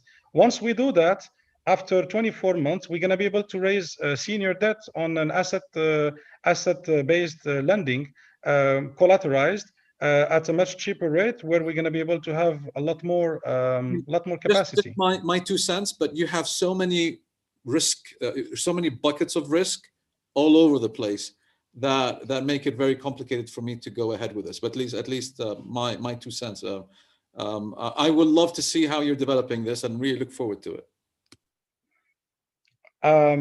Thanks, appreciate it. And again, our job is to mitigate the risk because we understand that risk better than any bank. Thank you, Karim. And I think you can update Youssef for the next days. So we got through the first half of the session. I hope all of you have been enjoying so far. So we will have 5 more startups. Let's speed up again in a bit and move to neural space. And Felix, are you there? Yes, I'm there. Okay, please go ahead. Yes. If you manage an online shop, retail bank, or insurance provider in India, the Middle East, or Africa, you will find it very difficult to offer automated communication tools in your customers' native languages. At Neurospace, we offer voice assistants, translations, and many other language processing tools in the languages your customers speak, so they feel more familiar with your brand and want to use your product more often. Hi, I'm Felix, CEO and co-founder of Neurospace. When we look at the global market for NLP solutions, we find a massive imbalance. 2/3 of all solutions are only available in English. And these are solutions like chatbots, voice assistant, translation machines, sentiment analysis, and many more. A further 24% of all solutions are additionally available in European languages. But when we look at the region Africa, the Middle East, India, and Southeast Asia, only 6% of all solutions that are available in the space of NLP can handle these languages. And these languages are, for example, Arabic, Tamil, Bahasa, spoken in Indonesia, Punjabi, Telugu, and many more. Let's now flip the coin and look at that from a different angle. We have about 500 million native English speakers, around 1 billion people who speak globally one of the European languages, but more than 3 billion people globally who speak one of the low resource languages. When we estimate the market size, what means all software sales that are related to NLP, we have in Africa, the Middle East, and India alone a market size of $30 billion. We as Neurospace find there's a massive opportunity to equalize this distribution and set it as our vision to democratize NLP. What means to make all available models that are for now only designed in English or perhaps in some European languages also available in low resource languages. So what we came up with is a SaaS platform specifically for software developers that can handle any kind of NLP task. It's at the moment available in 55 languages. Many of those are the low resource languages that are spoken across Africa, the Middle East, and India. And it has a modular design. So you can choose certain features like language understanding used for chatbots or voice assistants, translation, transliteration, sentiment analysis, and many more. After that, it's for software developers. So you need absolutely no data science knowledge, no machine learning knowledge, and it has even a marketplace. So you can reuse what we or other developers have already built previously. Let me now show you how it works. It's a SaaS solution. You simply log into our website, and then you can access the portal. Now you have all the features available: language understanding, translation, transliterations, and many more. You simply give your project a name, you add the industry where the project is in, and you click on create. Now you don't need to start from scratch. So you go into the marketplace. You can at the top select the language you want to have it in. Here we select Hindi, and then there are the available models in Hindi. For this example, I show you how to build an algorithm, how to build a model that can detect abusive language in Hindi, but you can really use it for any other kind of use case. We have here a model already. It's called toxicity detection. Oh, sorry for that.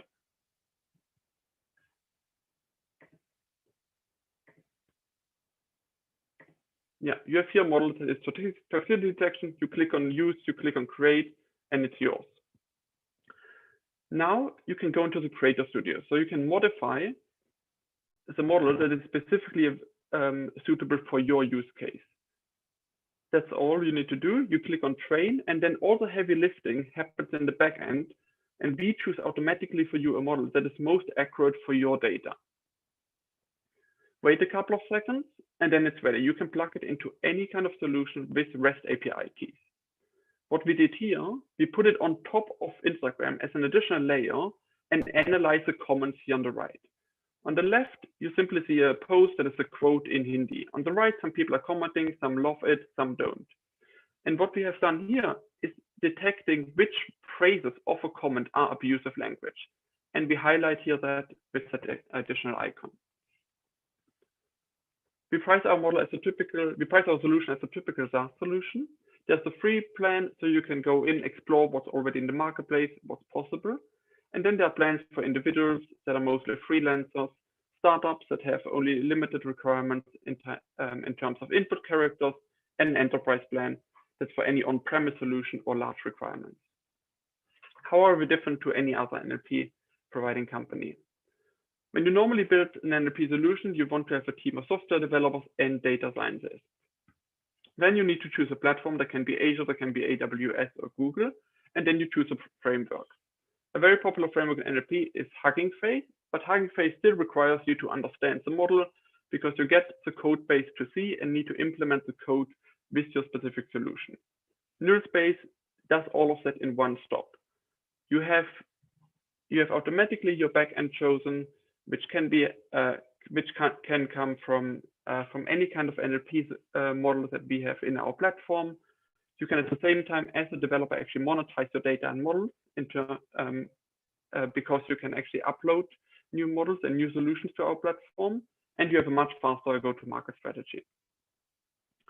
A customer success story from our customer in India. It's a company called Reverie Language Technologies, have been last year acquired by Reliance Jio, and they use our technology to build a wide range of voice-based virtual assistants. So far, they use 5 different Indian languages, but they try to expand to 11 Indian languages over the next year. From September until last month, they have only been live with one use case, which has been a set-top box that's connected to your smart TV and can handle your voice commands through a specific remote control. For example, you can say, play a song by John Lennon, and Spotify opens on your smart TV and a song by John Lennon is played. This month, they have additionally gone live with a smartphone that has a personal assistant inbuilt, very similar to Apple Siri, but in local Indian languages. A note on our team, we are 3 technically strong co-founders coming from very good academic and industry institutions, and our Chief Revenue Officer, Chignesh, who has previously brought up companies in India and the US. We seek an investment over $700,000 at the moment in our seed round. We have before had pre-seed from Techstars over 120 that will give us a runway until April 2023. And we will mainly spend the money on sales because we have for the last 3 years been very heavy on product development, but we still need some of it for specifications, for custom solutions, and of course, marketing. Thank you very much for listening. I'm very happy to take some questions. Thank you, Felix. Is there any question? Yeah, Youssef, please go ahead. I mean, the capital that you're asking for is for 24 months, $700,000? Yes, exactly. Okay. And what's the traction that you're going to generate in that period? Yeah, so I have here one slide that is that I didn't include. So this year we target $600,000 in total sales, and then triple that over the next year to reach 4.1 million. So with $700,000, you're going to hit 12 because 2023, right? Yeah, so until April 2023, so beginning of that, right? So with $700,000, you're going to hit $12.38 million? No, that is end of 2023. 700,000 we will. But I mean, you'll be on track to getting $12 million by the end of 2023. Is that what you're saying with $700,000? Yes, definitely. Okay. We have all our operations in India. We don't have. Yeah. I mean, where is your? Can you go back to the slide of distribution of funds? Yeah. So where's the team? Where's the headcount in the $700,000? In both, in sales, in sales incorporated, in products incorporated, in marketing. Okay, so this is basically going to. All right, it's just surprising for me that this is going to last you for 24 months, more or less. Exactly, yeah. 24 months, basically. Yes, exactly. As of that, we have all our operations in India. They're fairly low. We don't pay that huge salaries out there so far. And we also have like sponsored by Microsoft, who pays all our cloud costs, which is actually every month around $5,000 to $6,000. So yeah, it's not too much of running costs we have. All right. Okay, Yusuf. Okay, please, Mehmet, go ahead. Felix, thanks. Great presentation. But who's the lead customer here? Who's going to be the first touch base? Is it the language companies that you made this trial, or is it the banks, or is it whomever is using chatbots or whatever? So who's the lead customer here that you're going to create this traction? The lead customer are software development companies who do custom deployment. So Infosys in India, for example. There are many other software development companies who do specific solutions for other large banks, for example, because they can use our platform for many different use cases, right?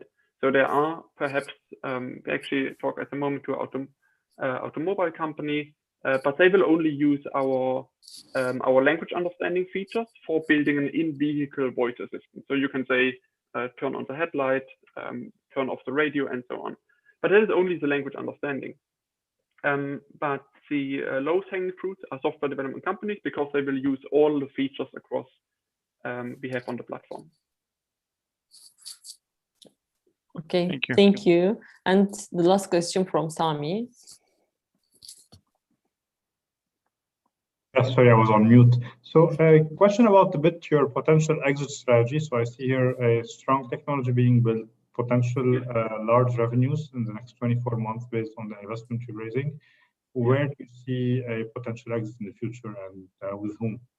Yeah, so there's basically, so we believe that either Microsoft Azure, Amazon AWS, or Google Cloud Platform could be interested because they have at the moment solutions that are made for data scientists and machine learning engineers, which we all probably know are at the moment very, very expensive to hire.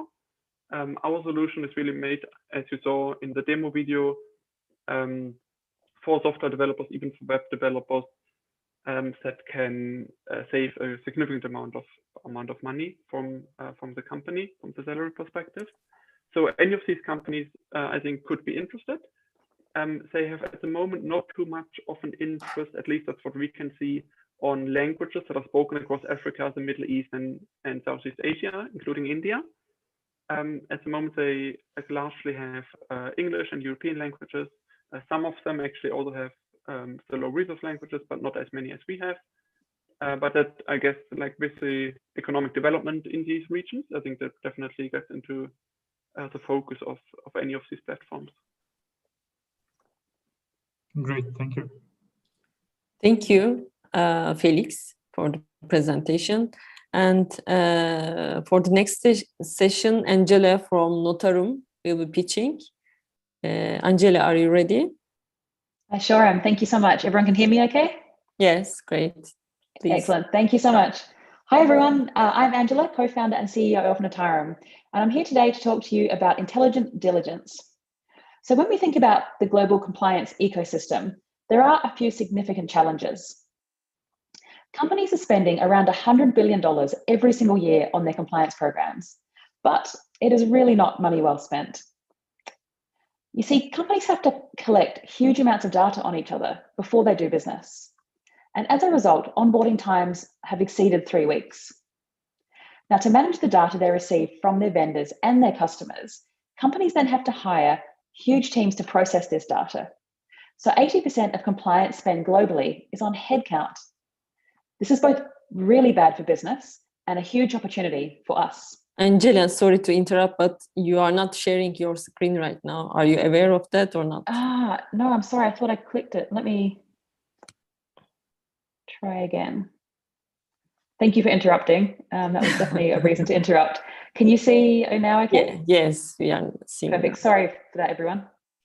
All right, well, now you get to see my wonderful transition into, hang on 1 second. Here we go. So companies, 90% of companies trust the information provided by their vendors and their customers. And the vendors have, a reason to try and get through the compliance process. So they don't always provide accurate information. So you're kind of asking the criminals if they're criminals and expecting them to be honest in their reply. And I think we all know the world doesn't really work this way. But by far the biggest issue is fragmentation. So on average, compliance analysts have to access between 8 and 12 different databases, platforms, and tools just to complete a simple check. This is slow, incredibly frustrating for the team, and also it introduces the opportunity for error. Sometimes things, they can just get missed. There is a better way, and we have already built it. We at Natarum are an end-to-end enterprise workflow solution, and we help our companies automate 90% of their compliance process. We currently connect with over 200 databases in 150 countries globally to add value to our customers at every single stage of the value chain. Now let me break that down for you while I show you a few snapshots of our platform. So we take this data from these databases and help our customers identify who they are really doing business with. We then screen the names of the companies and the individuals across a multitude of international screening tools. We look for politically exposed persons, people on sanctions lists, people involved in financial crime, and other risks. We then use all of this data to complete a customizable AI-powered risk assessment. This process is then funneled through our inbuilt e-signing tool, and all of the documents, decisions, and data points are then stored securely in our audit trail. We also offer features for individual contributors to really manage their daily workflow so they can really identify exactly the next step that's required in the process, something that has been severely lacking from the current process. And we also have tools for managers to get a bird's eye view of their overall team, to manage caseload, find out where the open tasks are, and really identify any bottlenecks. Our current customers can interact with us via two ways. One via our customizable desktop solution, and also our suite of APIs. We help our customers reduce onboarding times from weeks to just a few minutes. And whilst our platform can service companies of any size in any industry, our go-to-market strategy focuses on 5 key verticals: fund management, technology, professional services, multinationals, and financial institutions. All of these 5 verticals have been chosen for their ability and willingness to work with startups, their direct need. One such example in Turkey in the professional services area are individual lawyers that are now required to conduct the KYC process, and this has only come about in the last few months. We see this as being the tip of the iceberg. We've developed corporate partnerships and been incubated by some of the biggest names in the business. Our revenue model works across 3 tiers, and we work on a recurring SaaS model. We're scaling the business via 2 main methods, one via direct sales and the other via our reseller partnerships. The team powering Natarum are Jamie and myself. I'm an ex-private equity lawyer who has been responsible for building risk and compliance systems for large multinationals across 5 continents. Jamie is an engineer and data scientist. She started her career as a management consultant in the financial services area before moving into early stage startups, where she's built and shipped data products for the last 5 years. Together, we are hitting the ground running at the perfect time. Digital transformation is such a key focus for many businesses across a multitude of different industries. And compliance costs are becoming a real focus. Companies can no longer just throw bodies at the problem. And companies, they do want to do better because their shareholders are starting to hold them to a higher account. We're about to launch our next raise of our seed round, and we're looking for $750,000 to give us a runway of around about 2 years, which will be spent across 4 key areas: dev, sales and marketing, data costs, and admin. Thank you very much, and I look forward to answering some of your questions. Thank you, Angela. Is there any question from the jury? Yes, Youssef, please go ahead. Could you talk more about the competition and alternatives to what you're offering, and the ease of or the market barriers to entry? Sure. So let me break the question down a little bit. So when we think about competitive landscape, we think about 3 separate buckets. So one bucket is the enterprise lifecycle tools. So these, a couple of examples are Finegro and Encompass. These are very large, uncustomizable platforms that are, they do a lot of different things, and they've kind of added on a compliance module as part of their, process, a lot of them. The next bucket we see are the KYC utility tools, which often are just more of a storage facility rather than an actual enterprise-ready workflow solution. And the third bucket is actually the one that I spend my time thinking about the most, which is the existing process, or the existing manual process. So almost all the time when I go to a pitch to a company, 9 times out of 10, they're not using any solution at all. They're using manual Excel, Word documents, emails, those sorts of things. And there's nothing centralized. There's no audit trail, and there's definitely no transparency for the management team to work with. So that's actually what we think about when we think about the competitive landscape. And for us as an organization, the challenge is taking it from a manual process to an automated process requires a level of change management within an organization. So that's how we approach this process. In terms of barriers to entry, there's a lot of, so the way we've structured our organization is that we have access, and we've basically built the platform to be unlimited by integrations. So if you have a Dow Jones or a LexisNexis or a Thomson Reuters, we can add your databases into our platform that then become part of our workflow. So for example, that is great for the enterprise market because a lot of organizations won't just use, Thomson Reuters, WorldCheck or Dow Jones. They have a mandate internally that they need to use 2 platforms. And so they can't do that on each other's platform, on a competitor's platform.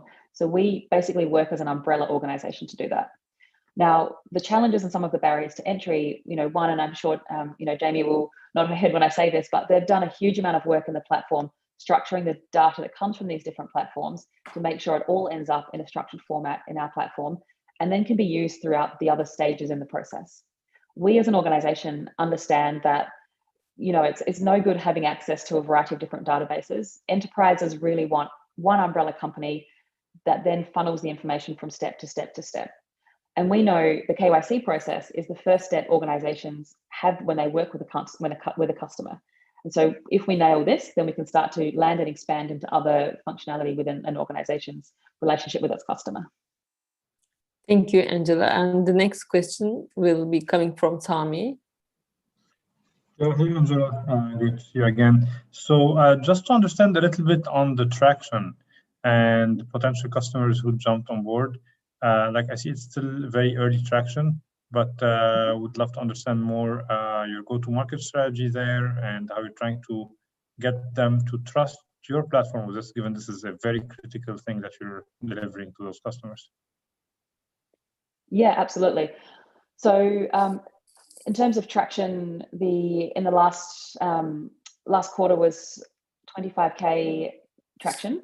So we have a recurring revenue now of about 4K MRR. From that, we also have, obviously through the Techstars platform, has a wealth of like a huge network, but we have started to build our pipeline. So we have several $100,000 in the pipeline off the back of the Techstars network and building relationships throughout the different segments.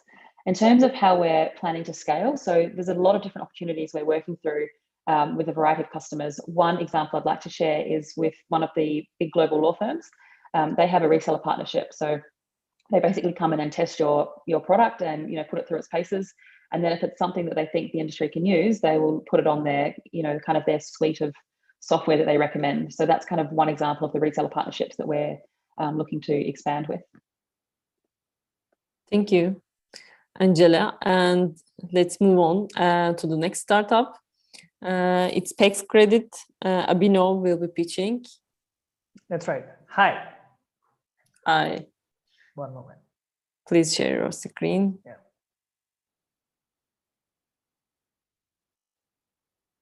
Okay. Good to go, please. Sure. Hi, this is a picture of me receiving my master's degree. The journey behind this picture shaped the thesis for PEX Credit. Back in 2015, after receiving my admission offer, I was trying to figure out a way to transfer money internationally to pay for my tuition. Now, during this process, I discovered that I could save as much as $1,000 just by opting for a service from a different bank. Now, this amount of savings would cover the household expenses for months in the emerging markets where bulk of the 6 million international students originate from. And that's the problem we are solving at Pax Credit. Hello, everyone. My name is Abhinav. I'm the founder and CEO of Pax Credit. We are solving to ease the financial needs of international students at Pax Credit. Let's take a look at the user journey. After receiving admission offer, a student has to avail 4 key financial products, starting with the student loan to finance their education and then to pay the tuition fee in local currency. And post that, in most cases, would have to purchase the mandatory health insurance product and then set up a bank account in the destination country for living expenses. Traditionally, students have relied on banks in their home countries as well as destination countries for these financial products. However, the current solutions involve a ton of paperwork, cost thousands of dollars additionally, and usually takes days and sometimes even weeks to access these financial products. If you put a dollar number to this problem, we notice that the tuition fee spent in the top 5 destination markets is $120 billion, and the revenue pie presents an opportunity to build a massive company in this space. And that's exactly what we are building at Pax Credit, a one-stop financial solution to ease the financial needs of international students. Currently, we have 4 sets of products, starting with the international money transfer and then the installment payment plans, followed by debit card and bank account in the destination countries. And this is a value proposition for the student by using our products. By using international money transfer, a student can save $1,000 on program fee payment in local currency. And not just that, we assure them with price match guarantee. And they can also reduce the stress of cash flow by opting for our 3 to 6 months installment payment plans at one-time convenience fee of 1%, industry lowest fee. And then they can set up a bank account pre-arrival and then pay to the landlords to secure their rentals. And can also access our debit card to spend globally with zero FX markup. We are a Singapore-based company with operations in India and to be followed in China. And this is the organic traction from the Indian market. We facilitated $3.5 million worth of transactions with zero customer acquisition cost. Next, we would be the first non-licensed company to facilitate digital remittances out of India in 4 weeks. Also, our operating model in China is currently under review by our collection partner that would enable us to serve the Chinese students to pay their tuition fee in local currency as well. India and China are the 2 biggest sources of international students, and that's the reason we are starting with them. Regarding our banking products, we have already secured first stage clearances for our banking products in the US and UK, as they are the top 2 destinations for international students. Our growth plans is to focus the first 2 years on the top 2 markets, which is US and UK, for the 2 set of products which we have, the FX payments and the card product. By late 2nd year and early 3rd year is when we would be cash flow positive, and that's when we would introduce the 3rd and 4th set of products, cross-border student loan and health insurance product. And this is the team behind Pax Credit. The founding team has known each other for years and have worked on multiple projects over the years. Hemant is our engineering lead. He brings in full stack engineering expertise after having worked with early stage startups and Fortune 500 companies. Dilip leads our business development efforts and is an ex-founder and has previously worked with hypergrowth edtech startups. I have personally interacted with 3,000 plus customers while building Pax Credit to have a deep understanding of the problem. Our team is determined to create frictionless financial experiences so millions of students can share a similar moment in their life. And to get to that, this is the first ask for us to service 4,000 customers in 12 months. The usage of proceeds would be in 3 parts. The first 1/3 will be spent on the product development. The next 1/3 would be spent on the legal and regulatory aspects. And the last 1/3 would be spent on marketing and building teams. Happy to answer any questions. Thank you. So Fevzi, please go ahead. Hello, good presentation, thank you. The missing link here seems to be your distribution, because challenging multiple fintech companies in multiple markets, in multiple verticals, might only make sense if you have a huge leverage on distribution with the clientele you're proposing this to. I mean, this is the first question. The second question is how do you compare how does the cost basis and the product compare to that of TransferWise, which is now Wise, I suppose, right? That's right. So I'll answer the second question first, and then I'll move to the first question. So regarding the competition with TransferWise or the likes of it, usually TransferWise or Remitly, the likes of it, they are pretty strong and they facilitate remittances from Western markets to emerging markets.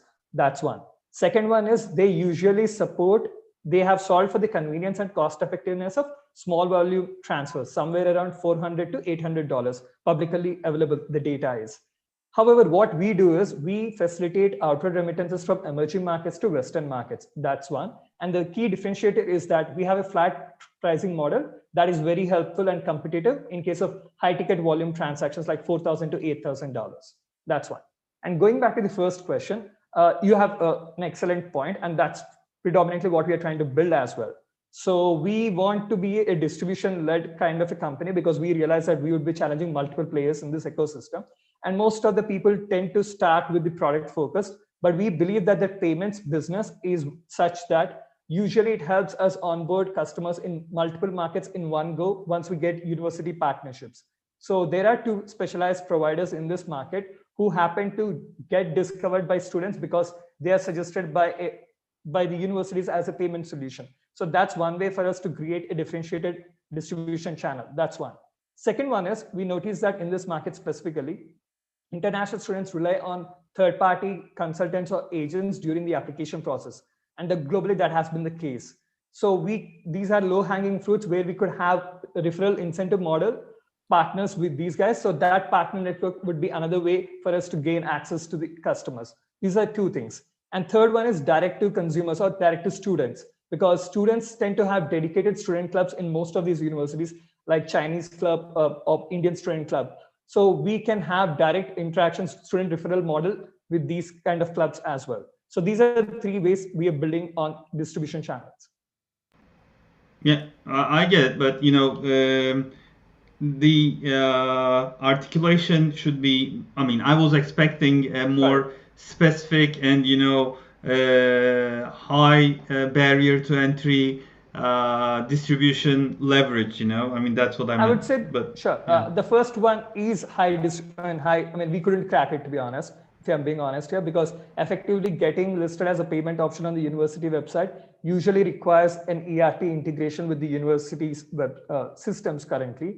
And that's something we haven't been able to crack it. Since that's going to be a challenge for any other newcomer out there, we believe that because the current solution providers have solved for the convenience part, they do help with the payment collection process for the universities, but they're not necessarily cost effective. They don't necessarily support wide range of local payment methods, which have evolved over the past 3-4 years. So what we are doing is, from a consumer angle, we are giving support to multiple local payment methods and making it much more cost effective. And if we happen to partner with the universities, there would be no additional incentive for the universities to partner with any other solution provider out there. So that's the ideal case scenario. Yeah. Thank you, Fevzi. And Malcolm, please, your question. I work at a university with a lot of international students coming to our university from the GCC countries, so in Africa. But I guess I would say, okay, what is the focus? I don't know if this product rollout is logically, in my mind, the bank account. I'm thinking about how you open a bank account in the Balkans when you're remotely. It's not going to happen. How do you open a bank account remotely in India? Maybe it's easier to do with India and China, and if that's your market focus. But I think if you figure that out, then you do that to the first product that you launch. Somehow I think bank accounts is a much more interesting idea, and then later come back and try to catch the tuition somehow. Cool. So two parts. The reason why we started with payments is payment happens to be the first touch point for any international student regarding the financial set of products. So that's the reason we started with that. And going back to your question as to how do we facilitate remote bank account creations, either in emerging markets or in Balkans or any specific market. So how we do that is we have innovated on the KYC front. So when a student receives a student visa, Usually what happens is there is usually background check that happens by the consulates. So that happens. Second part is the university has a dedicated university offer letter stating that the specific customer is coming for a specific purpose to that specific university. So from a KYC perspective, banks are comfortable with this KYC and AML checks. We have checked with multiple banking partners. So effectively, if you are going to be a US resident, irrespective of your nationality, you're going to get a bank account. So what we are doing is, rather than wait for them to land in the US or in the UK and then wait for days or weeks to set up a bank account, we can expedite this process and actually since we're capturing the students in their home countries, we can create this product and make it accessible while they're in the home countries. So that's how we are capturing this. And one additional data point I wanted to add is that currently we do have a multi-currency card, debit card issued in India, which people carry along while before they set up bank accounts in those destination countries. What we noticed is that the repeat customers' transaction volume is actually close to 53%. Despite that, they already have a local bank account in those countries, they still tend to use our multi-currency card, which they took in the initial days. So that gave us the conviction that once we capture these markets and actually serve them well, the retention is going to be super high. And that's the reason why we started off with this banking product. Thank you, Abhinav. And last question from Youssef, but please keep it short, okay, Abhinav, your answer.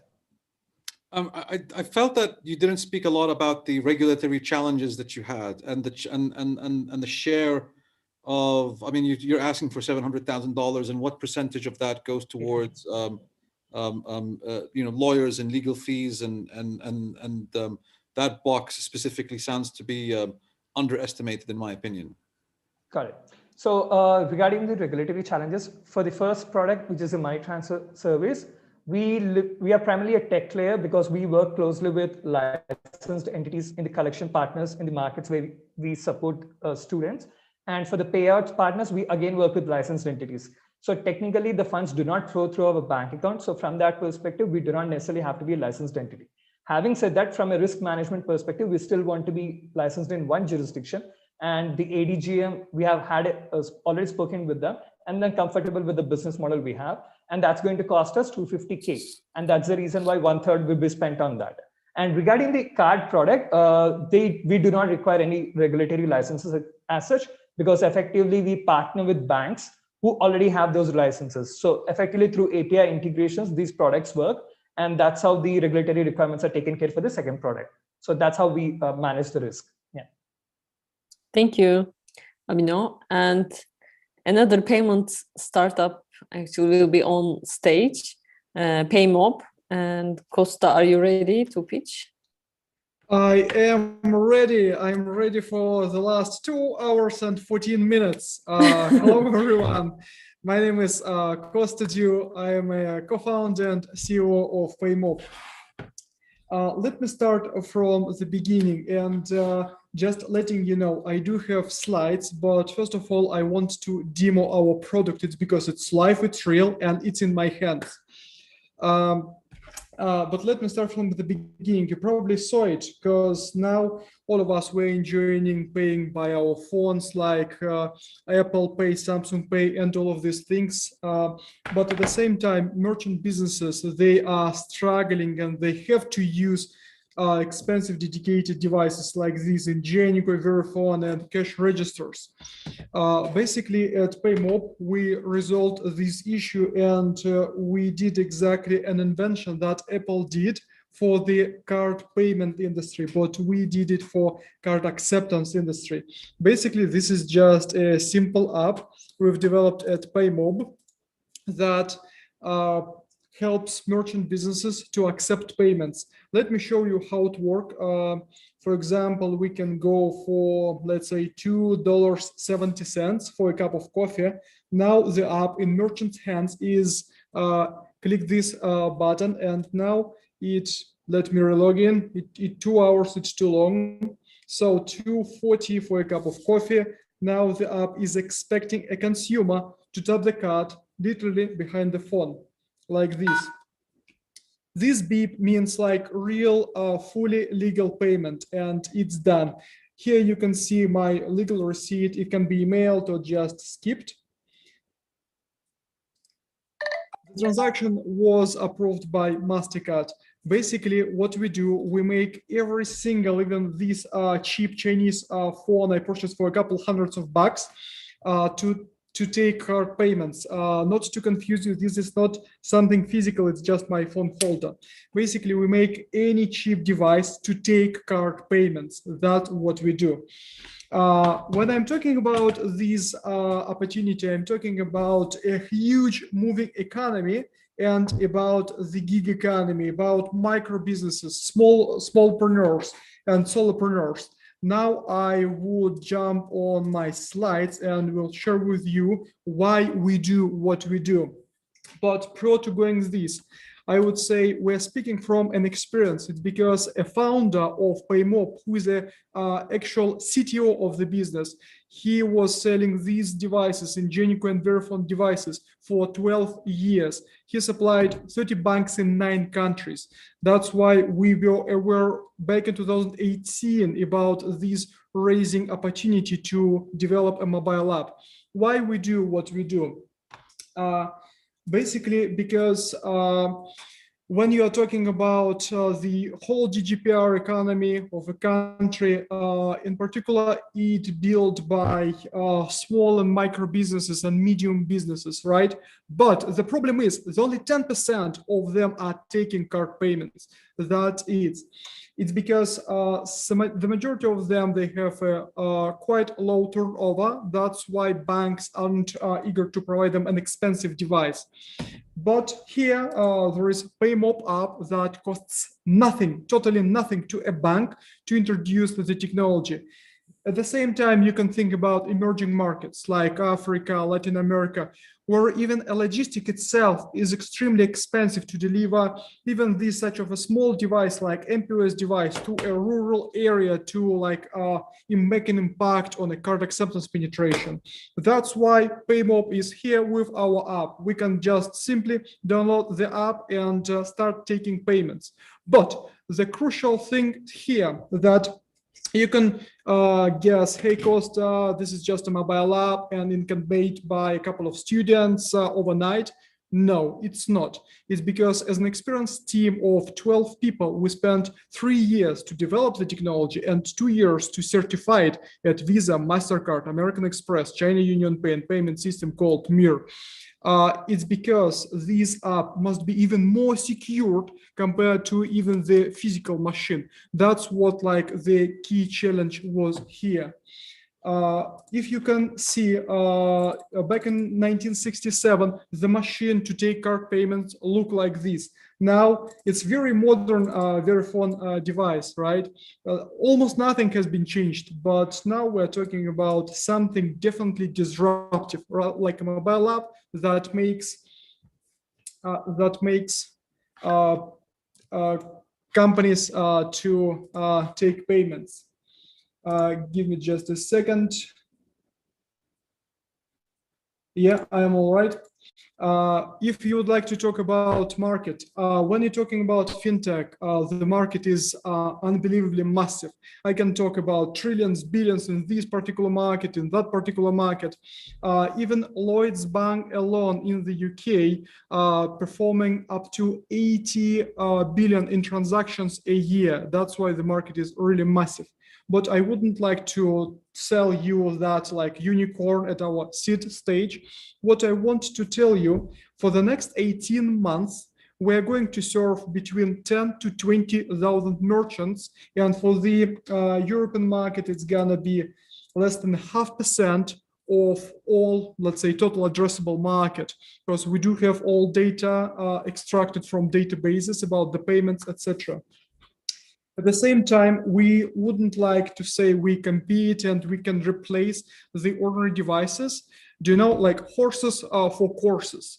We definitely understand our particular place in the supply chain. Our solution is hardware agnostic. We can launch it on a vending machine. It's a beautiful application. We can put it on a bus, tram, just for quick contactless payments.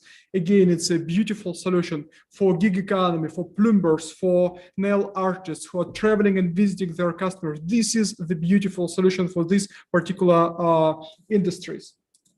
In terms of our place in the supply chain, I would say that there are the whole stack of technology that used by bank acquirers, like countertop terminals, mobile terminals, etc., etc. PayMob mobile app just an additional piece to extend their penetration of payment acceptance. Yet at the same time, we are bringing in a huge new market of solution vendors. Now we are connecting previously disconnected dots. Now we're making commerce solution vendors with our feature to enhance their existing services, like their applications to take payments. A good example of it could be a solution that helps to run a restaurant, like a waiter app who takes order and order immediately goes to a kitchen. So basically we empower this particular app to take a payment at a table. We are a licensed payment company in the UK and teaming up with a bank acquirer, and this enables us to operate and conduct payments in the UK and 30 largest European countries. At the same time, we are launching in the US, Canada, Kyrgyzstan, and now negotiating with some companies from the Kingdom of Saudi Arabia. Basically, Costa, just in could you Europe, we please share transactional profit with our partners.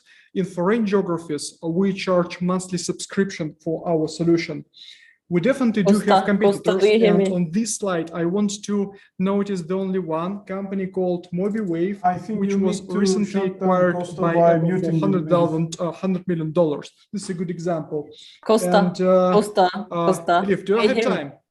No, not anymore. Thank you. Just let's get the questions and basically our Costa, do you want to have questions from the investors? Sort of a hockey stick. If you want to have questions from the investors, didn't want to be talking right selling or over optimistic. But you don't want to have questions from the investors. So let's.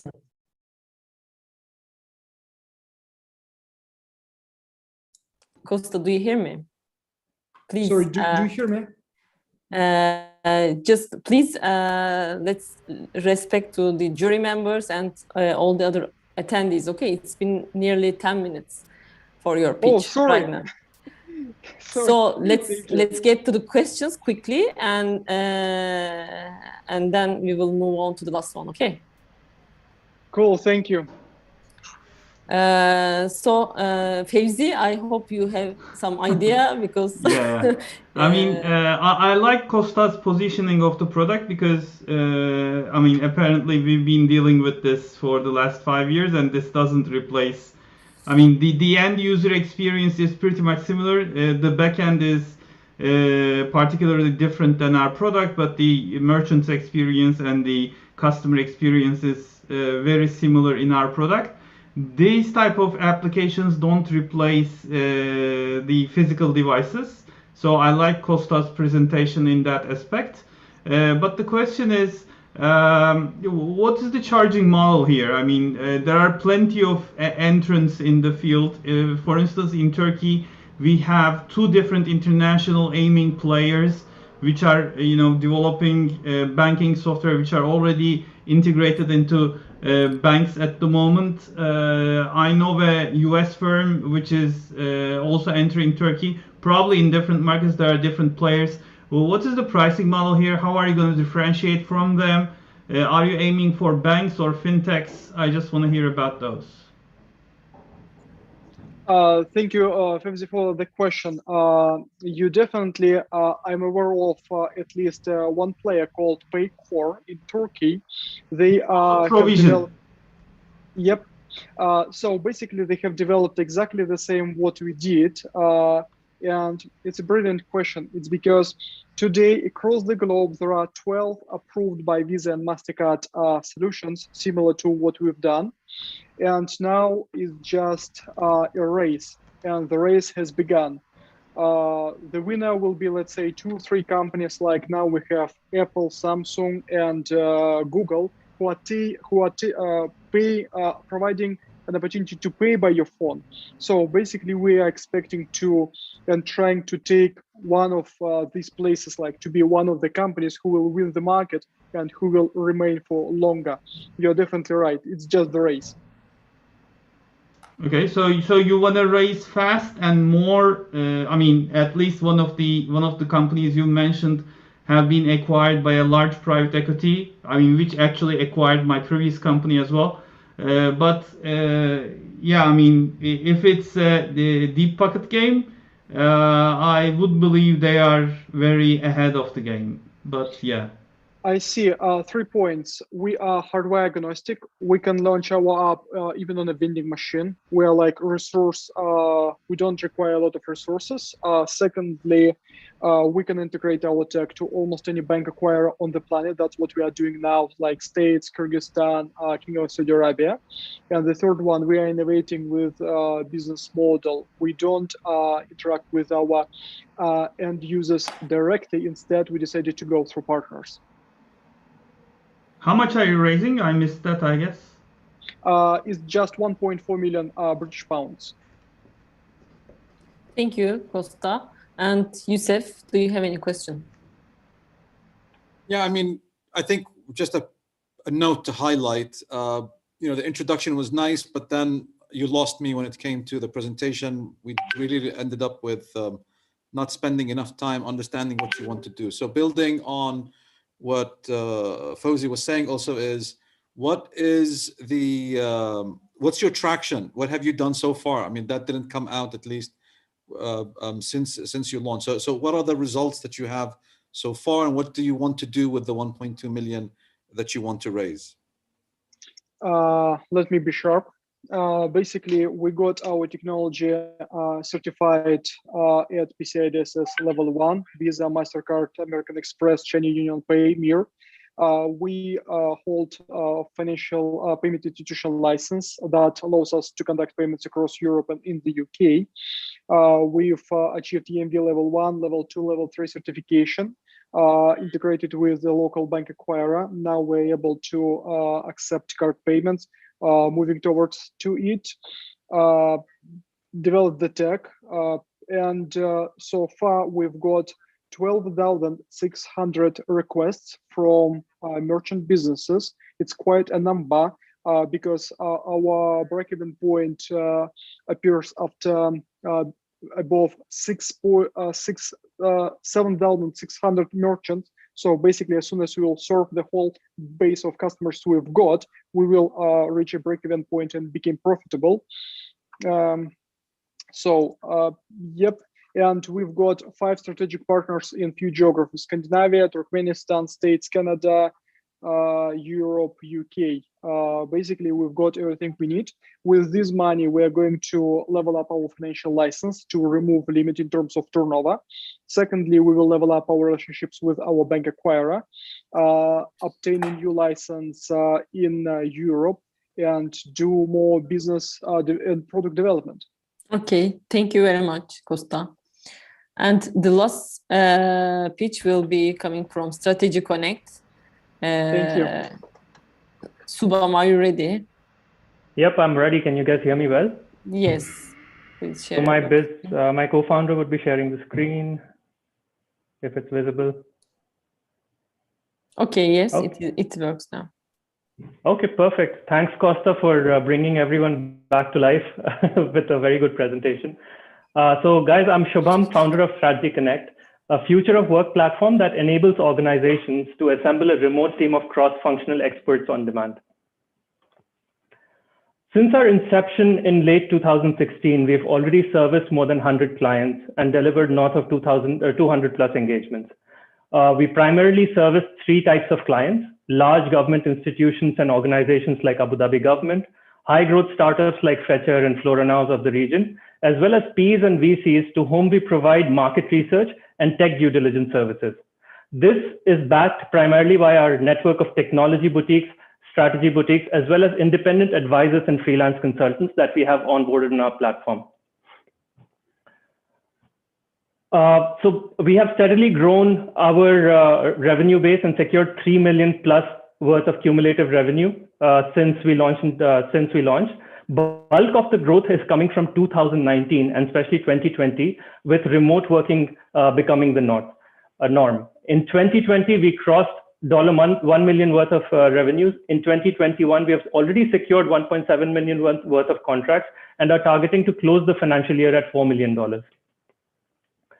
We primarily target two types of customers. We go direct to business and are now opening to network operators like consulting firms through our SaaS offering. For direct to business customers, we offer service packages like business planning that are fixed in scope and price. In addition, they can avail services of our 4,000 plus advisors for on-demand projects and on-call services. For project-based organizations like consulting companies, we are building a service offering for remote hiring, where we will take admin hassle of employment contracts, insurance, payroll, etc., to onboard full-time remote consultants for them.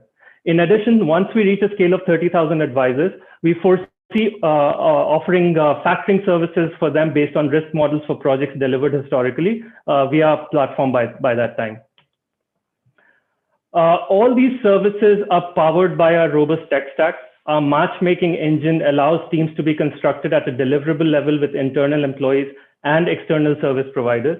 And with data privacy at the core of our technology, users can work in virtual project control rooms that are already integrated with PM tools like Microsoft Teams and Slack on the client's domain. This helps them collaborate easily in a very secure environment. More importantly, the platform allows our clients to retain this trusted network for repeat work whenever the need arises. Now, there are various collaboration tools and project management tools out there like Teams and Zoom. Our platform integrates with them in one seamless workflow to offer one-stop solution by adding more modules like talent management, project budgeting, and contract management. We offer this package to our network operators on a SaaS model that enables them to accelerate their business offering like any other top-tier advisory firm. Coming to the market size, the latent demand of on-demand advisory services for SMEs and entrepreneurs stands at almost $17 billion just in the MENA market. GCC and Africa's formal advisory market stands at $6.4 billion. There's also estimated to be more than 1 million boutique service providers across the globe.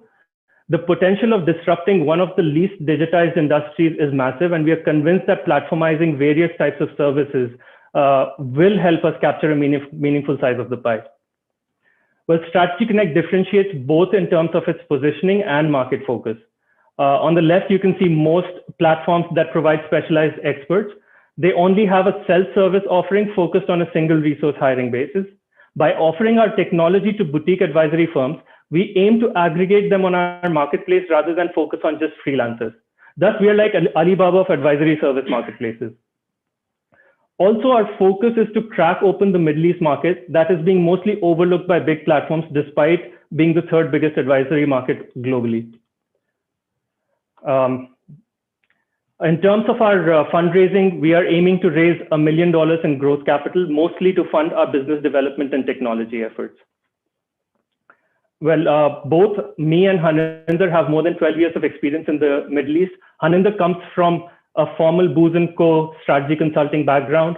I come from Rocket Internet and have scaled Namshi.com, which was one of their startups at last. And both of us have seen this fundamental change towards onboarding remote talent for basically servicing organizational needs for strategic requirements. Well, that's it for us from now. Happy to take questions. Thank you, Shubham. Ozan, do you have any question? And welcome to our session tonight. Thank you, everyone. Sorry, I had to jump in to quiet one of the founders. Good presentation. Can you go back to the fundraising slide? Sure. I think I missed out on something. So, yes. So, 1 million pre-series A fundraised so far. So, I mean, this is Yusuf's favorite question as well, so I'm going to also save him time. And good to see you, Yusuf, Faizi, all the other guys.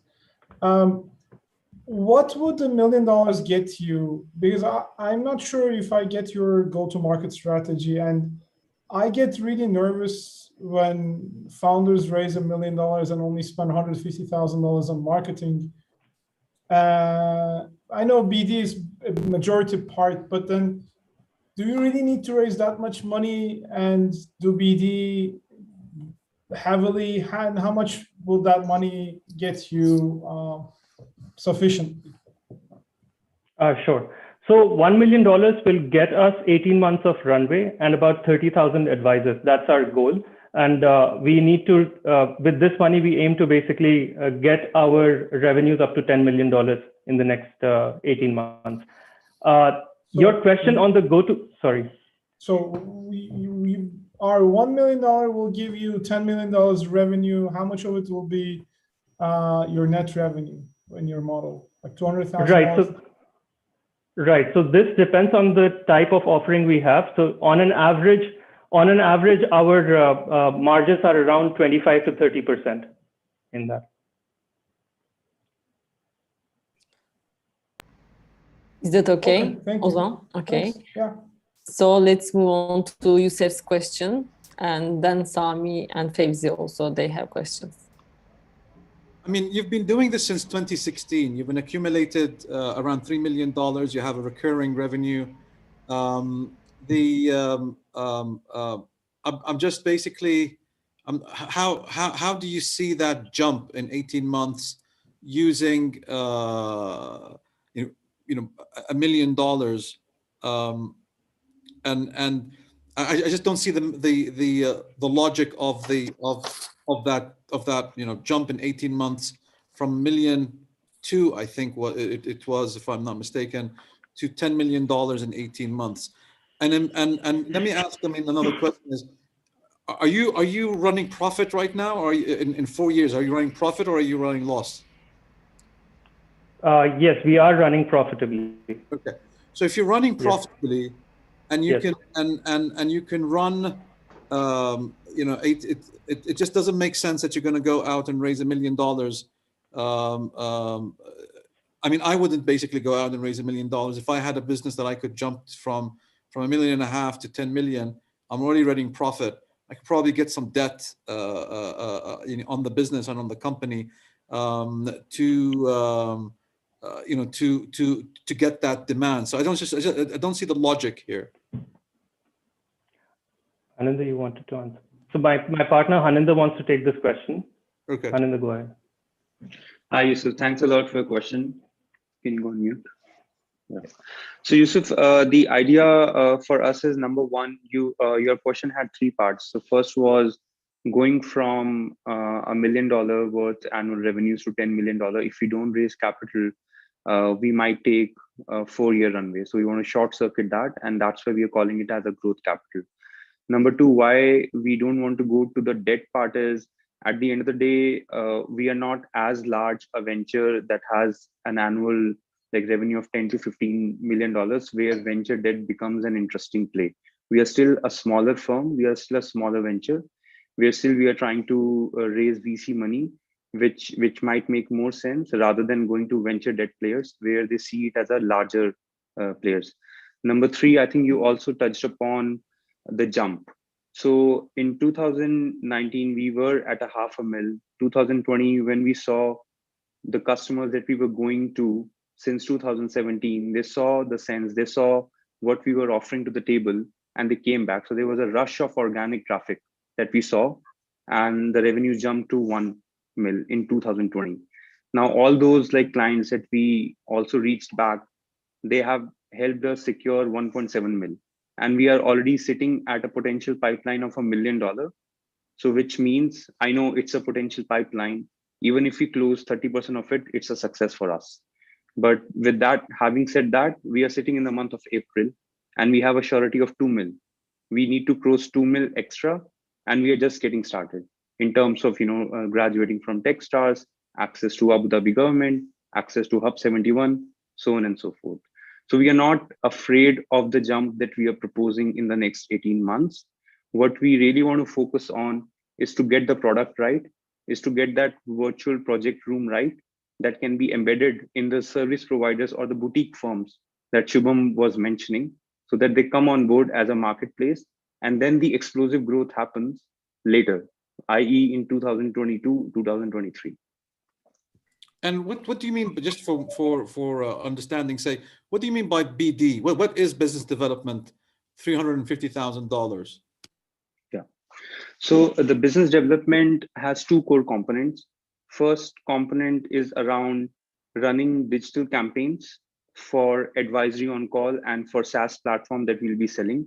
And number second is what we call as managed services, which is we spend this money to capture end clients directly. So our go-to-market has two components. First, we attack and acquire network operators or consulting firms that acts as nodes for us. And second is we acquire directly those end clients.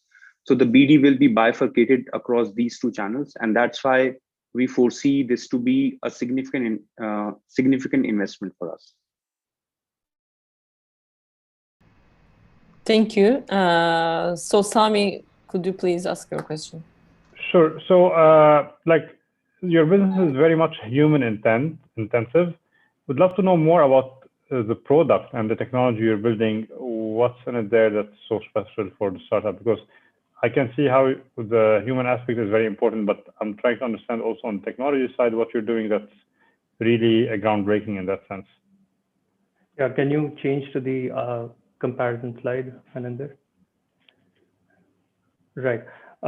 So for us, the most important part is basically enabling boutique advisory firms to act as a very advanced firm like the likes of BCG, Bain, and McKinsey, who have all the platforms, all the technology that's available to them in terms of knowledge management, contract management, and payments and stuff. So everyone has a multiple suite of tools that they use to kind of service themselves. However, they're not able to kind of position themselves on one particular platform where their entire knowledge base sits, where they're able to match make easily. In terms of an advisory company trying to have a bigger network than just like 5 or 10, it takes a lot of effort technologically to basically connect with them, have them on calls whenever that's required. And that's what we are giving them. So the marketplaces that are operating, they have their own technology. They don't provide it to the boutique advisory firms. This is what we are taking to them and essentially enabling them with. Yes, but to understand, are you trying to recreate another Teams and Slack and all these kind of tools, or you're actually trying to integrate them into your existing kind of platform as APIs? Yes. So we are integrating with Teams, we are integrating with Asanas, we are integrating with Zooms of the world. And what they are not providing is what we are building on our platform. Okay. Thank you. Yeah. Sorry, Sami, for interrupting. No worries. I have to Go leave. ahead. So No worries. Burak will continue to moderate this session. I think Fevzi has another question for you guys. So just good night to all of you and hope to see you next time. Thank you very much. I mean, Sami, you were adding some points to your questions. Please complete it, and then I will give the also the next. No, yeah, very quickly, just how smooth would that integration be with the other platforms? Because I think all of us hate to be jumping from one platform to another and having another platform now to deal with. So I don't know consultants per se, but in general, so many platforms out there. Exactly. The idea for us is not to have, not to basically force them to work on just one particular platform. So if someone is working on Teams, mostly in our domain, like Microsoft Teams is kind of very heavily used. So that's our priority number one, to integrate with Microsoft Teams. Then it comes to Slack, and then the other platform integrations become available. And then it depends truly upon the service provider, which platform they're working on. Technology service providers love to work on Slack. They love to work on Jira. So keep working on that. Whenever a client comes on board, have them on their rooms in that manner. So it's not about forcing someone to kind of choose one over the other. Great job. Thank you. Thank you. Fevzi, last question. Yeah, my question was at the previous slide you had showed about the use of funds. We are seeing 17% of the funds going into GA. Is it because you're growing in terms of general administrative costs, or did you just divide every expense? I mean, is the investment going into GA, or you already covered GA and you're not increasing it? I mean, I'm trying to understand if you're growing, when you're growing, does your GA grow with it? That's what I'm trying to understand. Hi, Fawzi. Maybe I can take this question. The GNA, I guess your question is on the GNA bucket. So yeah. the GNA, yeah. So the like GNA is one of those bucket, as you have rightly pointed. It goes down because it's an indirect expense for us. The 17% number that you see over here primarily comprises of the financial, the HR, the recruitment, the office space, and since like the bucket of the funds received is 1 mil, so we have just done the distribution.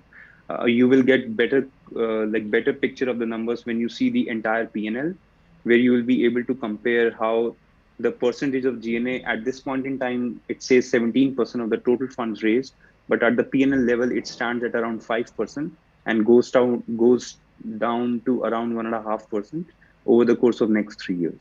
Happy to share financials and take on more questions in case you have any on this topic. Okay. All right. Thank you very much. Sami, do you have any questions? All right, Yusuf.